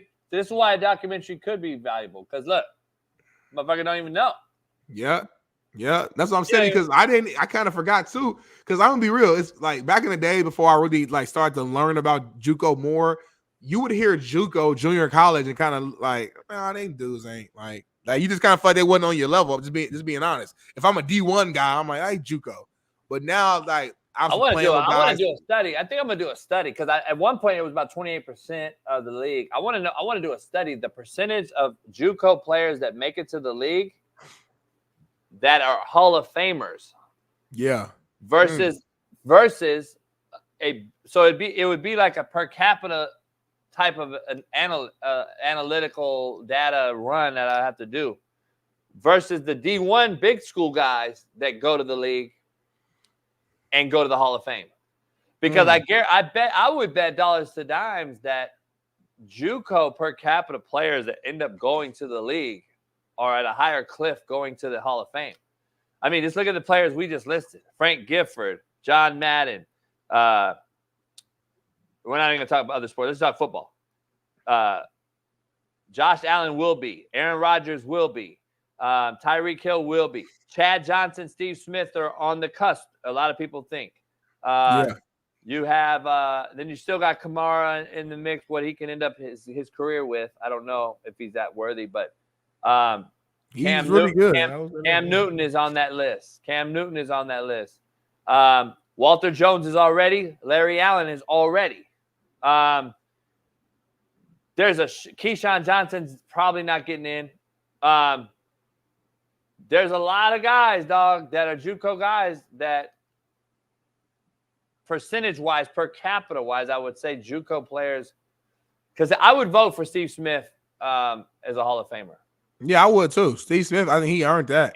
And Chad arguably was the best route runner with probably the best feet. Release, and hand-eye coordination in the league at the time. Him and Steve Smith were both just different creatures at their craft. Yeah. Pete Chad was a monster. It's very interesting. But the JUCO guys that are in the Hall of Fame, O.J. Simpson. I mean, it's a lot of guys. I don't know. Deacon Jones, John Randall. There's just a lot of guys, man. It's just a lot of guys. Yeah, but back to the Micah Parsons thing and his other things, I just don't know if he'd have did that. Where you at with Dak Prescott and CeeDee Lamb? Because this Cowboy team, I think we would argue it needs to be shitting or getting off the pot here this year. And everyone talked about Jerry Jones making a splash this offseason, and they had probably one of the least quietest offseason, the quietest offseason. So now you have to make a splash on a guy in Dak Prescott that if he don't win, are you going to re-sign him to a huge contract again? And then CeeDee Lamb, if you put up the numbers, are right there with Justin Jefferson over the same amount of time. They're really, you really gotta pay him. Yeah, they're really, really close. If they have another early exit, I think the coach is gone, and I think Dak is gone. So now it opens up a lot of space, but that's the discussion. But In Miami, to your point, who do you get? Yeah, I don't know. To your point, in Miami, though, you got a guy in Tua who is saying it's not a distraction, but he would like to get it done. Right. Is signing that contract. I don't know. He got some issues. Dak is so hard because like he's a hell of a quarterback in my opinion. He's a really good quarterback for like honestly, all bullshit aside, he's a really good quarterback. I just don't know if you can win the big one with him. That's the thing. Like in the regular season, he's gonna be Pro Bowl level, maybe all pro level. He gonna get you to the playoffs for sure. Double-digit winning seasons. You know, he might win you a playoff game, but then you gonna make it to the divisional round, and that's usually how far he goes. And it's like, I don't know. It's like it's only so many good quarterbacks in the league. You know, there's only so many Josh Allen, Joe Burrows, Patrick Mahomes. So if you're not going to get one of those cats, which you're probably not, it's like, how much better are you of a quarterback are you going to get outside of Dak? So it's like, for me, it's like maybe you just got to figure out how to beef up the roster even more, which I know it sounds crazy because the Cowboys got a really good roster, but maybe it's like I got to make the surrounding pieces so damn good, so damn great that we can get over the hump, even if Dak does lay an egg a little bit in the playoffs. You know what I'm saying? Like, I just don't know how much better of a player you're going to get outside of Dak unless you could somehow convince one of these big time cats like to come there. I don't know. Like Lamar last offseason was out here in the market. Guys could have had a chance to shoot their shot. They didn't do it. So like, I just don't know who you're going to get, in my opinion. It's tough. I think you go after Belichick as the coach. And I think you go after. I'm gonna be weird. I'm gonna be crazy here and say it. Aaron Rodgers. I knew he's gonna, because that's the only person you could think. Yeah, I knew he was gonna say that. Because Aaron Rodgers, I think if something happens here and goes haywire, and he does play the year, and they don't win it, and I can see him coming there. Him and Belichick love each other. They have a huge deal together. I'm gonna make a prediction on the show. I think Belichick and possibly Aaron Rodgers will end up in Dallas at the end of the day, and I also think Mike Vrabel will be the head coach for the Jets if their shit goes south. But if it goes south, though, why would me as Jerry Jones and the Cowboys? Why would I have trust in Aaron Rodgers? Because if the Jets season goes south, it's because Aaron Rodgers did not play well. It's gonna be that. It's gonna be that simple, man. Because if there's not a world where Aaron Rodgers balls out and the Jets have a shitty season. Not a shitty season, but his contract will be a one and done. This is his second year. This is a 2-year deal. I think he'll be done. And I don't know if he'll want to stay in New York in the cold at a 41-year-old, and he'll do what Brady did, go to a warmer climate in Dallas, indoor possibility, and play with Belichick, because I think Aaron, if he doesn't win, will still be chasing a second ring, which he thinks will put him over the top as one of the greats. I believe he has to get the second ring. And who else would you go chase it with other than Bill Belichick? If you get if you get a roster that Dallas is still going to have next year, it's still going to be fucking good. Yeah.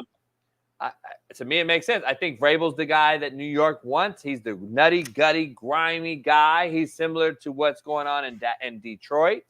He gives you that edge that people want to play for. Yeah. That defense in New York for Vrabel, I just. But Robert Sala's a defensive-minded coach. Say what you want about a head coach. He's a good D coordinator. Like Vrabel's had good success as a head coach, and I still can't believe he's not coaching. I'll be honest. I can't believe Vrabel's not coaching. And if you've seen Vrabel running around at practice right now as an assistant, everyone's going crazy. He's running around. You know, I don't know, man. I think it could be. I think those things can happen. I think it could happen. Right. Vrabel is bringing something to Cleveland, and I think he's in Cleveland, right? I think Vrabel's bringing something to Cleveland right now that they haven't had in a while either, and I think that defense is going to be even better in Cleveland with Vrabel over there helping them out. So it was already balling last year, so I can't imagine. Yeah. Man. So like, we'll see. It is what it is. I don't know. We'll It is see. what it is. All right, Smitty. We got some white people shit, some black people shit to end this show with. Yes, sir. I do. 223 Wesson with no fucking profile picture. I thought of it. That's why I said it, dumb fuck. Think I just say shit? I said it. That's why I thought of it. I thought of it, and so I said it. I don't know if you really compromise. Can you comprehend? I thought of it, and I said it. I don't know. Is that like... It came to JB's brain. It transmitted through the neurons, went to his brain, and then it acted out, went through the body, and he paused, went through his mouth, and he said it. Is that like? That's how it works. Is that earth shattering? Breaking news. You thought of something, you said it. I thought of some shit, and then I said it. I'm trying to figure out. Like we had a topic on the show we were discussing. Yeah. An idea came to your brain. Yeah. We're live on the show. You decide to say it. Yeah. Is that crazy? It might be some new shit. People. But his question was, who says it and who thinks of it? I do. I did. I said it. Does he think you're like a robot or like AI and like someone's controlling you? Or something? I just thought of it and said it. That's who. I don't understand who. What do you mean who? Like, Houdini, motherfucker, Houdini? Me. Like, I said it. That's who. Who else could it be? I don't understand who else would have said it if I didn't say it because I said it on the show. So like if he was watching the show and he heard you say it, how would you then say who said it when you heard me say it? Because I just said it. You heard me say what I said. That's what I don't get. Who? Who's who? Who is me? I said it. Like who? I actually said it. And then Smitty said it. And then we had a discussion about it. And then we were both having it on our show. We had a conversation about it. And then that's who.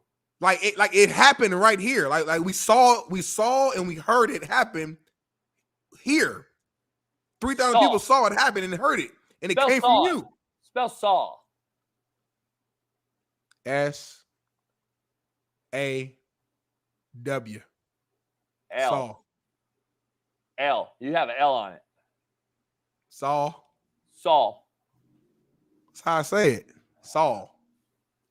I'm from the hood. Hey Bailey, I sent you a DM on Twitter. Can you pull it up? That was the I sent you that the Black Panther guy. That's the head crazy of shit going on. I DMing on middle of the show. Huh? What'd you say? What'd you say? We got some white people shit. But you got something stuck right up under here. It's in the wheel. Huh. What is that? Whoa. Is this yours? Yeah. That's yours? Oh, yes, man, you almost lost it. Let me get a couple $100 or something. You Brother, can't share it. I'm not sharing it. You almost lost it. Here, here's $100. Some of those are new bills too. Why are you carrying all of this money on you, man? That's kind of personal. It's personal? Yeah, when you ask me what I'm doing with my money? Yeah. Yeah, it's personal. Well, you almost lost it, so it was almost my money. It's fake, man. Hold on, you got something about to fall off your cart back here. Oh, what is? Whoa. Is that your money? Yeah. So hold on, time out. First of all, I want to stereotype this shit real quick. For everybody out there stereotyping. Does the white boy take it or does the sister take it? Both so far. The stereotype was broke. The white boy didn't just hand it back. Right. He took didn't that say motherfucker no. too. Now, to be fair, that was a white trash, redneck, backwood motherfucker. White is white. Hey, it falls in the category. All White right, is let's white. watch. All right, let's watch the sister then. Is yours? She took it aggressive though. That motherfucker. Hold on, Jimmy, look. She took our mask off and everything, though. Like, the mask was off. She said, hold on. That's She didn't mine. need a mask. She didn't need a mask then? When you get the money, you don't need to fuck COVID. I mean, oops, I can't say it. 19. I forgot we can't say it. Fuck. So she didn't need the mask on no more, homie? Is that not the most hypocritical shit that you've ever seen? This is BPS right here. She knows she don't need the mask, homie. She took the money mask protects off. you. She took the mask off. By the way, that money's dirty as shit. Why you take the mask off now, homie? She had to make sure she could see it. Like, play it again. Look at baby. I gotta play it again. You almost lost it. Black people, like, if we doing something important, we gotta like take the hat off. Like, we gotta just like take clothes off for some reason, like to get locked in. That's your money? Yeah. Is yours? Yeah. Let me get a little dollar for it. You almost lost it. Let me get a couple dollars. Why are you walking around with all of that on you? You just gonna give me one? I'll give you more. Yeah, these are new bills too. Is they real? It's yours. You tell me. Yeah. They real? Yeah. Baby, she said, is they real? He said, they yours. You tell me. She said, yeah, they real. Homie. Now that's BPS right there. That's WPS. That's the first video. Yeah. They both PS. Yeah. It's all That's people just people. shit. That's just people shit. That ain't even a race. That's just people shit. It's all people shit. Especially in Yeah, this all broke ass people shit. economy. Especially in this broke ass economy, which goes back to Biden's administration, which goes back to this.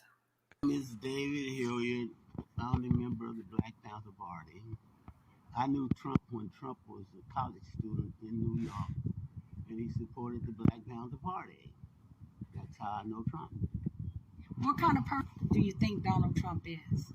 Trump is a person who's a decent man, and he supported the Black Panther Party. That's what I just mentioned to you. He was I just told you. someone who gave us money, and Trump was a decent guy. Trump's a friend of African Americans, and I knew Trump from the 1960s in New York, where he comes from, and he's a friend to African Americans. Oh, and now when you say a friend to African American, what do you mean by friend to I mean he's not a racist. He's not a racist, fascist white man. He supported black people. Owned every brownstone in a place called Harlem, New York. Oh, wow. Okay. Now, do you remember the time that Trump supported Jesse Jackson? No, but I remember when he supported the Black Panther Party. Wow. That's incredible. And how did he support the Black Panther Party? With his money. Whoa, for real? My goodness. He gave us money. So, in your opinion, Trump has always been, now that he has these 34 counts of being a felon, Trump has always been part of the black community, or familiarized at least with the black community. That's exactly right. Trump was a friend to people of African American descent, and he owned all of Harlem. Wow, that's amazing. So, in your opinion, sir, your valued opinion, why do you think they put all these charges on Trump? See, the charges don't have nothing to do with it. The person interviewing him is trolling him. Right. You could tell by her voice and how she's saying it and stuff. But she And keep that's asking. the He sister said, talking. he That's said, the sister talking. He said Jesse Jackson. He said, no, I wasn't there, but I was there in the Black Panther Party. She's like, okay, so like, what do you think about Martin Luther King? I don't know shit about Martin Luther King, but I know that Trump gave money to the Black Panther Party. Okay. And by the way, I'm pretty sure that Trump supported Jesse Jackson with a lot of money for his campaign. I'm pretty sure, if I remember right. I'm not sure. I could be wrong, but I think Trump bankrolled him, Jesse Jackson, at the time. So I don't know. Just throwing that out there. What you saying? What you saying right now? saying, you brother better get on board, man. Look. So Hey, look.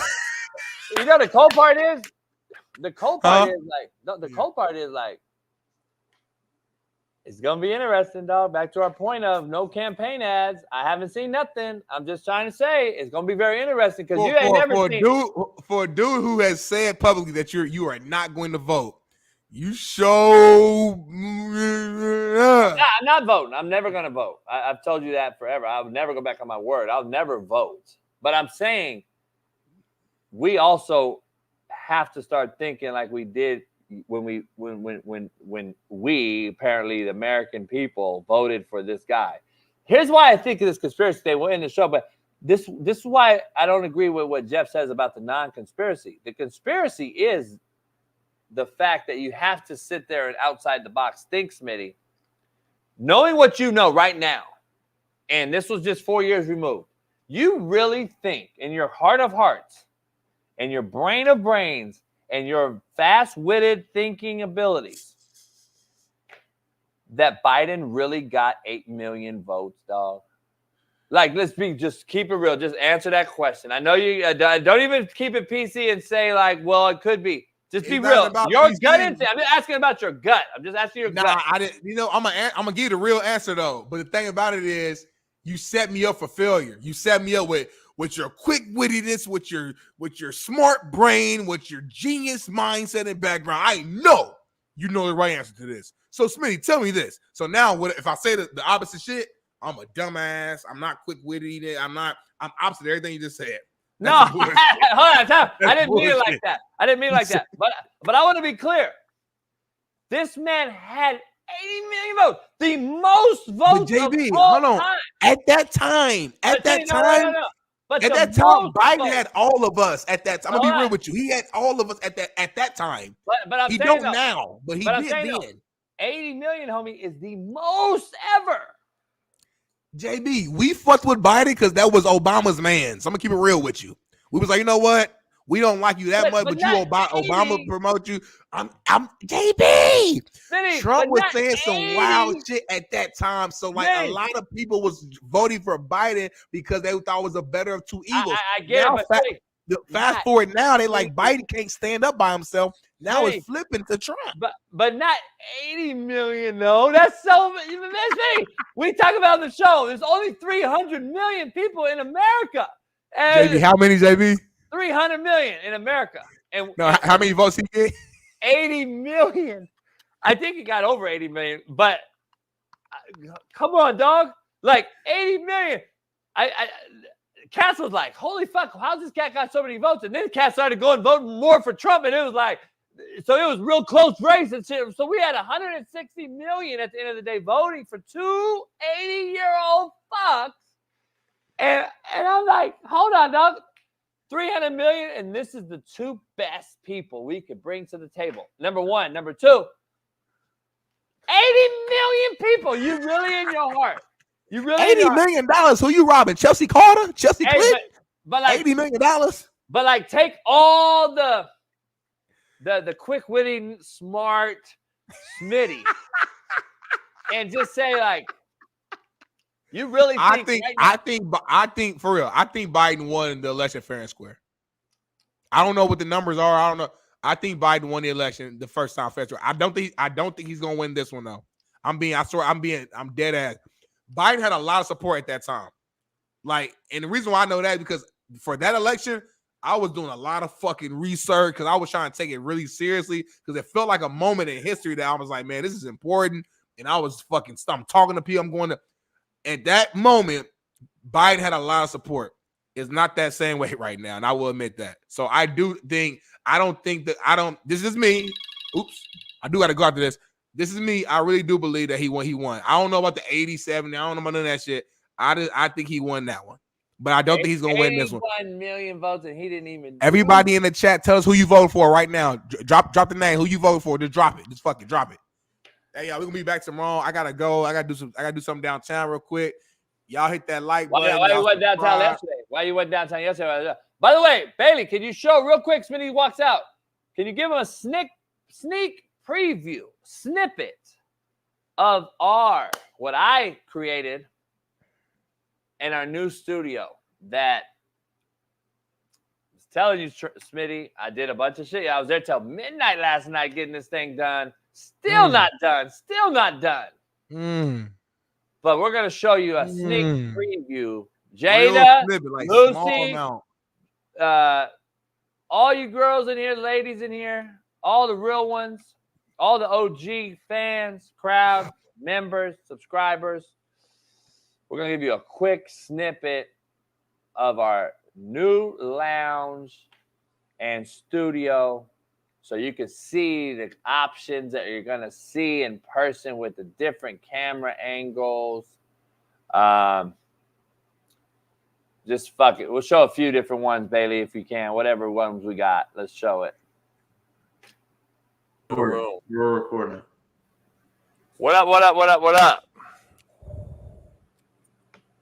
Yo, yo, yo, yo. What up, what up, what up, what up? So that's a little bit of a that's the single shot.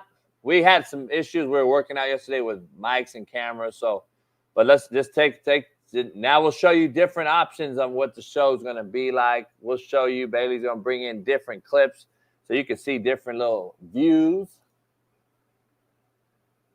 On the board, we got the board view. That's where Smitty and I's gonna be at with the wrap behind the wall right there. Sheesh. I don't know if we have another one or not, but we got some action in there. We got some room. We got some movement in there. Smitty and I gonna be wireless. We're gonna be moving around. We got new wireless mics. I like the single shot. I like the single shot. It's fire. I like that single shot. We gonna see. Hey, stage. We this close, y'all. We this close. Keep supporting, y'all. We need another $8,000 though. Dollars. That's it. So if you guys can get us 8,000 by tomorrow or by Friday, we can move in. Without it. All right, man. Smitty, you're out of here. We'll be here. We'll see you tomorrow. It's Tell the Truth Thursday. Steve Kim will join us. And maybe we'll get a special guest in. But I did talk to a few lesbian females that are on my side when it comes to this Alphabet Warriors. We'll talk about it tomorrow. By the way, JB, I gotta go, but Dalvin is in Spaces right now talking a lot of shit about you. That's word on the street. Dalvin's talking crazy shit about you. And he's saying join Spaces right now. So I'm telling you. Hold on, I'm gonna go in there right now, live on the show. How do I do it? I'm gonna jump on my phone and listen, y'all. I gotta get in the car. I love y'all. I'm out. How do I do it? Twitter. Go to his Twitter and I got him blocked. You probably can't then. Unless you do it from the JB show, maybe. The other Twitter. Bailey, how do I go in there?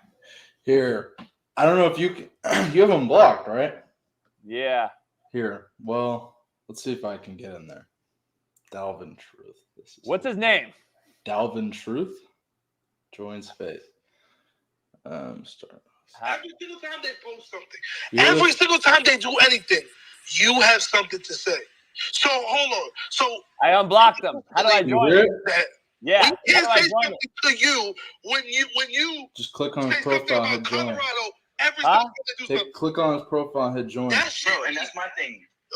What profile? When you just the fix. Just click on it. I can't click on nothing. You want to be a certified. Does he have you? He might have you blocked. No. You can talk about niggas in a disrespectful way every single day, and niggas can't say nothing. If Coach Prime was to come out and say like, something, I would talk about it. Here we go. Hold on. How do I request something? It's okay. Good question. I'm blocked by one person talking. So, we're going to talk about you because you put it out there. Nigga, that's how that goes. No, the host don't have me blocked, though. Chuck has me blocked. Chuck. Stay on that topic. You remember when he said... quiet that down. Let me try to get in. How do I get in? I don't know if they'll let you talk. They made a fucking photo of you and Matt. You transsexuals are unfucking related. An account you blocked has joined as a speaker. How do I type? Oh, I requested. Hold on. Turn it up. Turn it up louder. How? On your phone. Hey, what up, homie? Hey, what up, homie? The real one's here. The real one, you prime sexual motherfuckers. Hey, the real one's here. What's happening, homie? Hey, dog, let me tell you something. Hey, you know what? Hey, you gonna let me talk? You gonna let me talk? You gonna let me talk? Unmute yourself. Unmute yourself. Hey, you gonna let me talk? Here we go. All right, let's have a grown man conversation. Grown men invite themselves on other people's shows. So if I was a grown man, I invited you on my show, homie, but you didn't accept. You didn't invite me on your show. Hold on, though, homie. Hold on, let me talk. Let me talk, dog. Hey, let me talk. I invited you. You didn't accept. You didn't invite me, but you want to do some bitch shit and do a video about me, and you want to make a meme of me because you didn't even let me know that you was doing the spaces about me. That's what bitches do, bud. That is what females do, homie. That is what females do. Females do that. Hey, homie, females do that, homie. Females do that. That's the real shit. Dog, let me be honest with you. I don't have any ill will versus any of you that I don't know. I don't know you. So this is the difference is my resume is solidified, homie. I got hold on though. I got 20. Hold on. I got 28 cats in the league. I have cats playing for Dion, and there's a reason Dion follows me on Twitter, homie. Why hasn't he blocked me? But why does he follow me? If I'm such a hated motherfucker by Dion. See, that's the difference y'all don't understand. Grown men have opinions about professionals. They're professionals. I'm not screaming. Unbelievable. Ain't nobody clapping, homie. It's the truth is the truth, and it ain't bragging if it's true. We're gonna have a prime sexual goggles graphic tomorrow. This is cool. Hey, but it ain't bragging if it's true. Obviously, we have a relationship. We've had players. He's taken players from me. Obviously, he knows real, and real recognizes real. He also has told me, JB, keep being real. So why are y'all dick riders defending the motherfucker when you don't know the truth? Like JB says. Go ahead, homie. Go ahead, talk. The same way you say, oh, you on mute. So if you speak in there, muted. So you probably on mute. Go ahead. You had said what? That you talk about crime and everything that goes on, whether it's football related or not, because they put it out there, right? Right. So why can't we speak on the shit you say when you put it out there? What's the issue with that? You can speak on the shit you say. What does it have to do with anything? Here's my next point. How are we dick riders because we take up for someone, but you're not a dick rider when you spend every single day talking about another grown ass man? What makes that more acceptable? Every other day. Okay, let me tell you the difference. Every day. You got 17 videos of Colorado in 14 days. Hey, guess what? You know what YouTube has? 3,500 videos of Colorado. 3,500. 3,500 videos are on YouTube every day for Deion Sanders, homie. Is that a me problem or a you problem? Two different sons have a fucking media company that puts out stuff for one program. Plus the schools own social media program from the University of Colorado itself. Just think about that. You come at the most hypersensitive stuff when we talk about Colorado. You get Trump on the show, and I'll be done with it. And you broke down and analyzed that video, and you were basically patronizing. Let me ask you something. So what? Let me ask you something. Have you coached before? I just want to ask a question. Yes. You've coached what level? Young kids. So your resume is equal to mine. That's coached grown men at the same level. That's sent 28 to the league, 250 D1 kids, highest graduation rate. Nobody thrown in jail that's ever played for me. And other than that false shit you put out about Bobby Brooks. By the way, homie, I cut him 3 years before that video that you showed that he got arrested. So make it make sense. See, y'all do these false narratives, bro. Hold on. No, it wasn't my player. Homie. That's what you don't understand.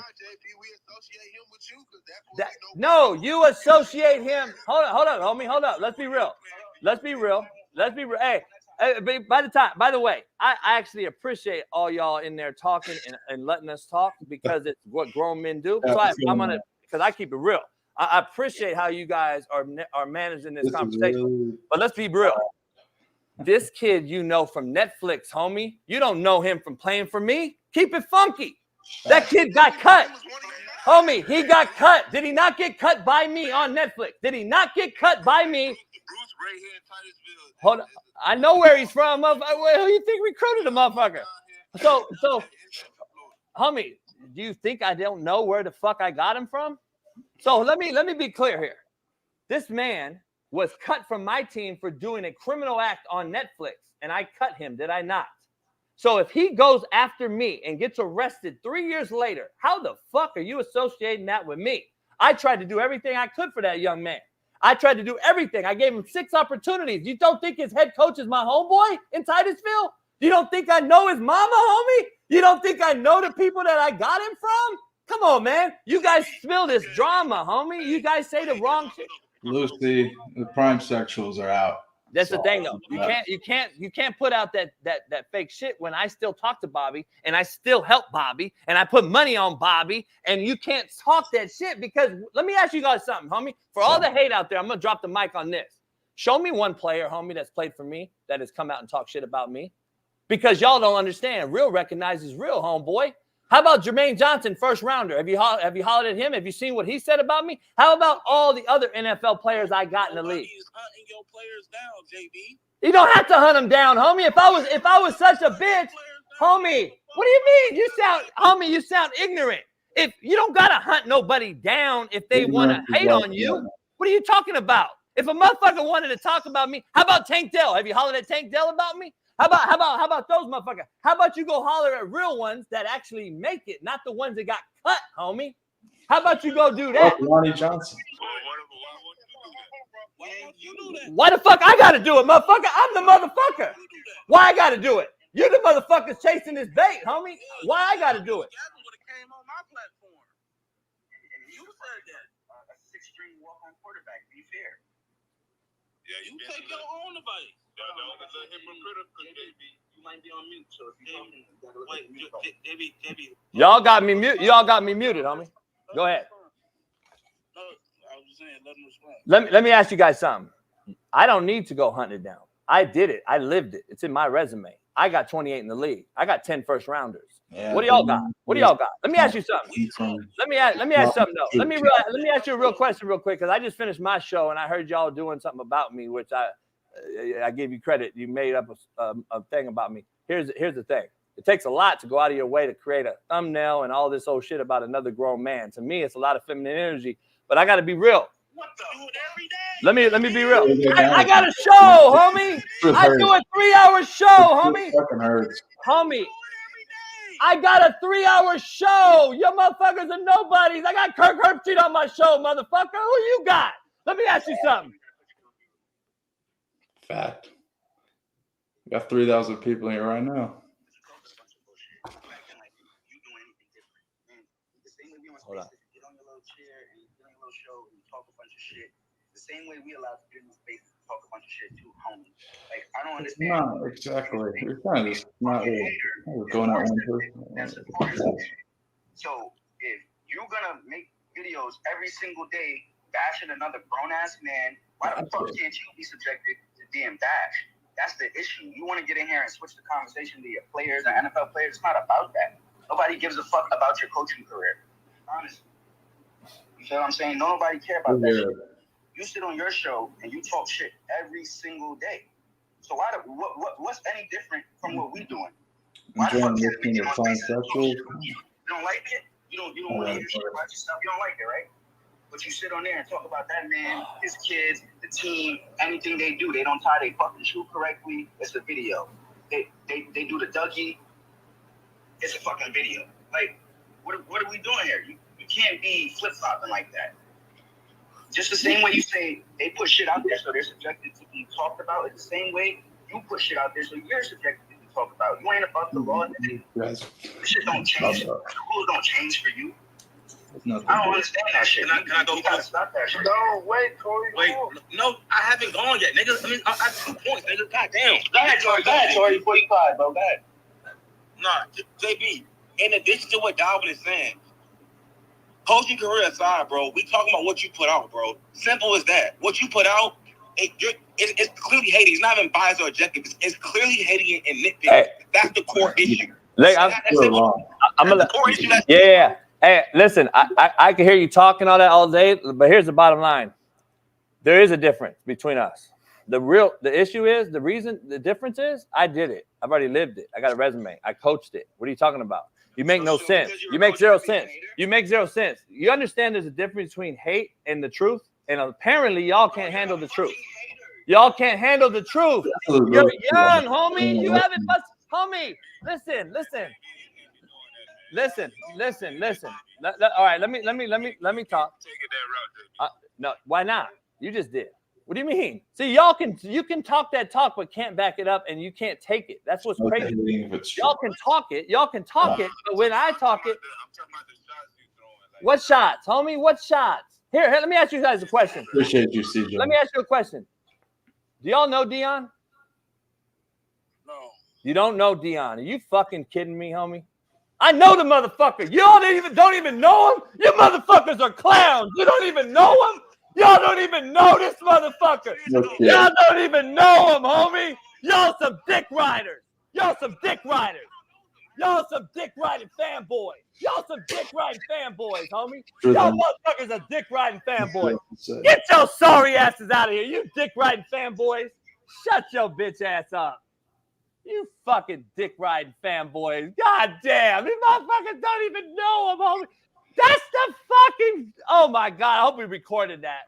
Oh, yeah. We're live. We're still live. Hey, good. That shit is comedy. Hey, it has been a real one. Yeah. Love it. Share it. Put it out there. Mhm. And prime sexuals are real. And we will see you tomorrow on the realest show on planet Earth. Peace. Issues get pressed so fast it don't get sacked like bags and baggage. Smitty and Jason Brown, kill the it's a rap. We what the game.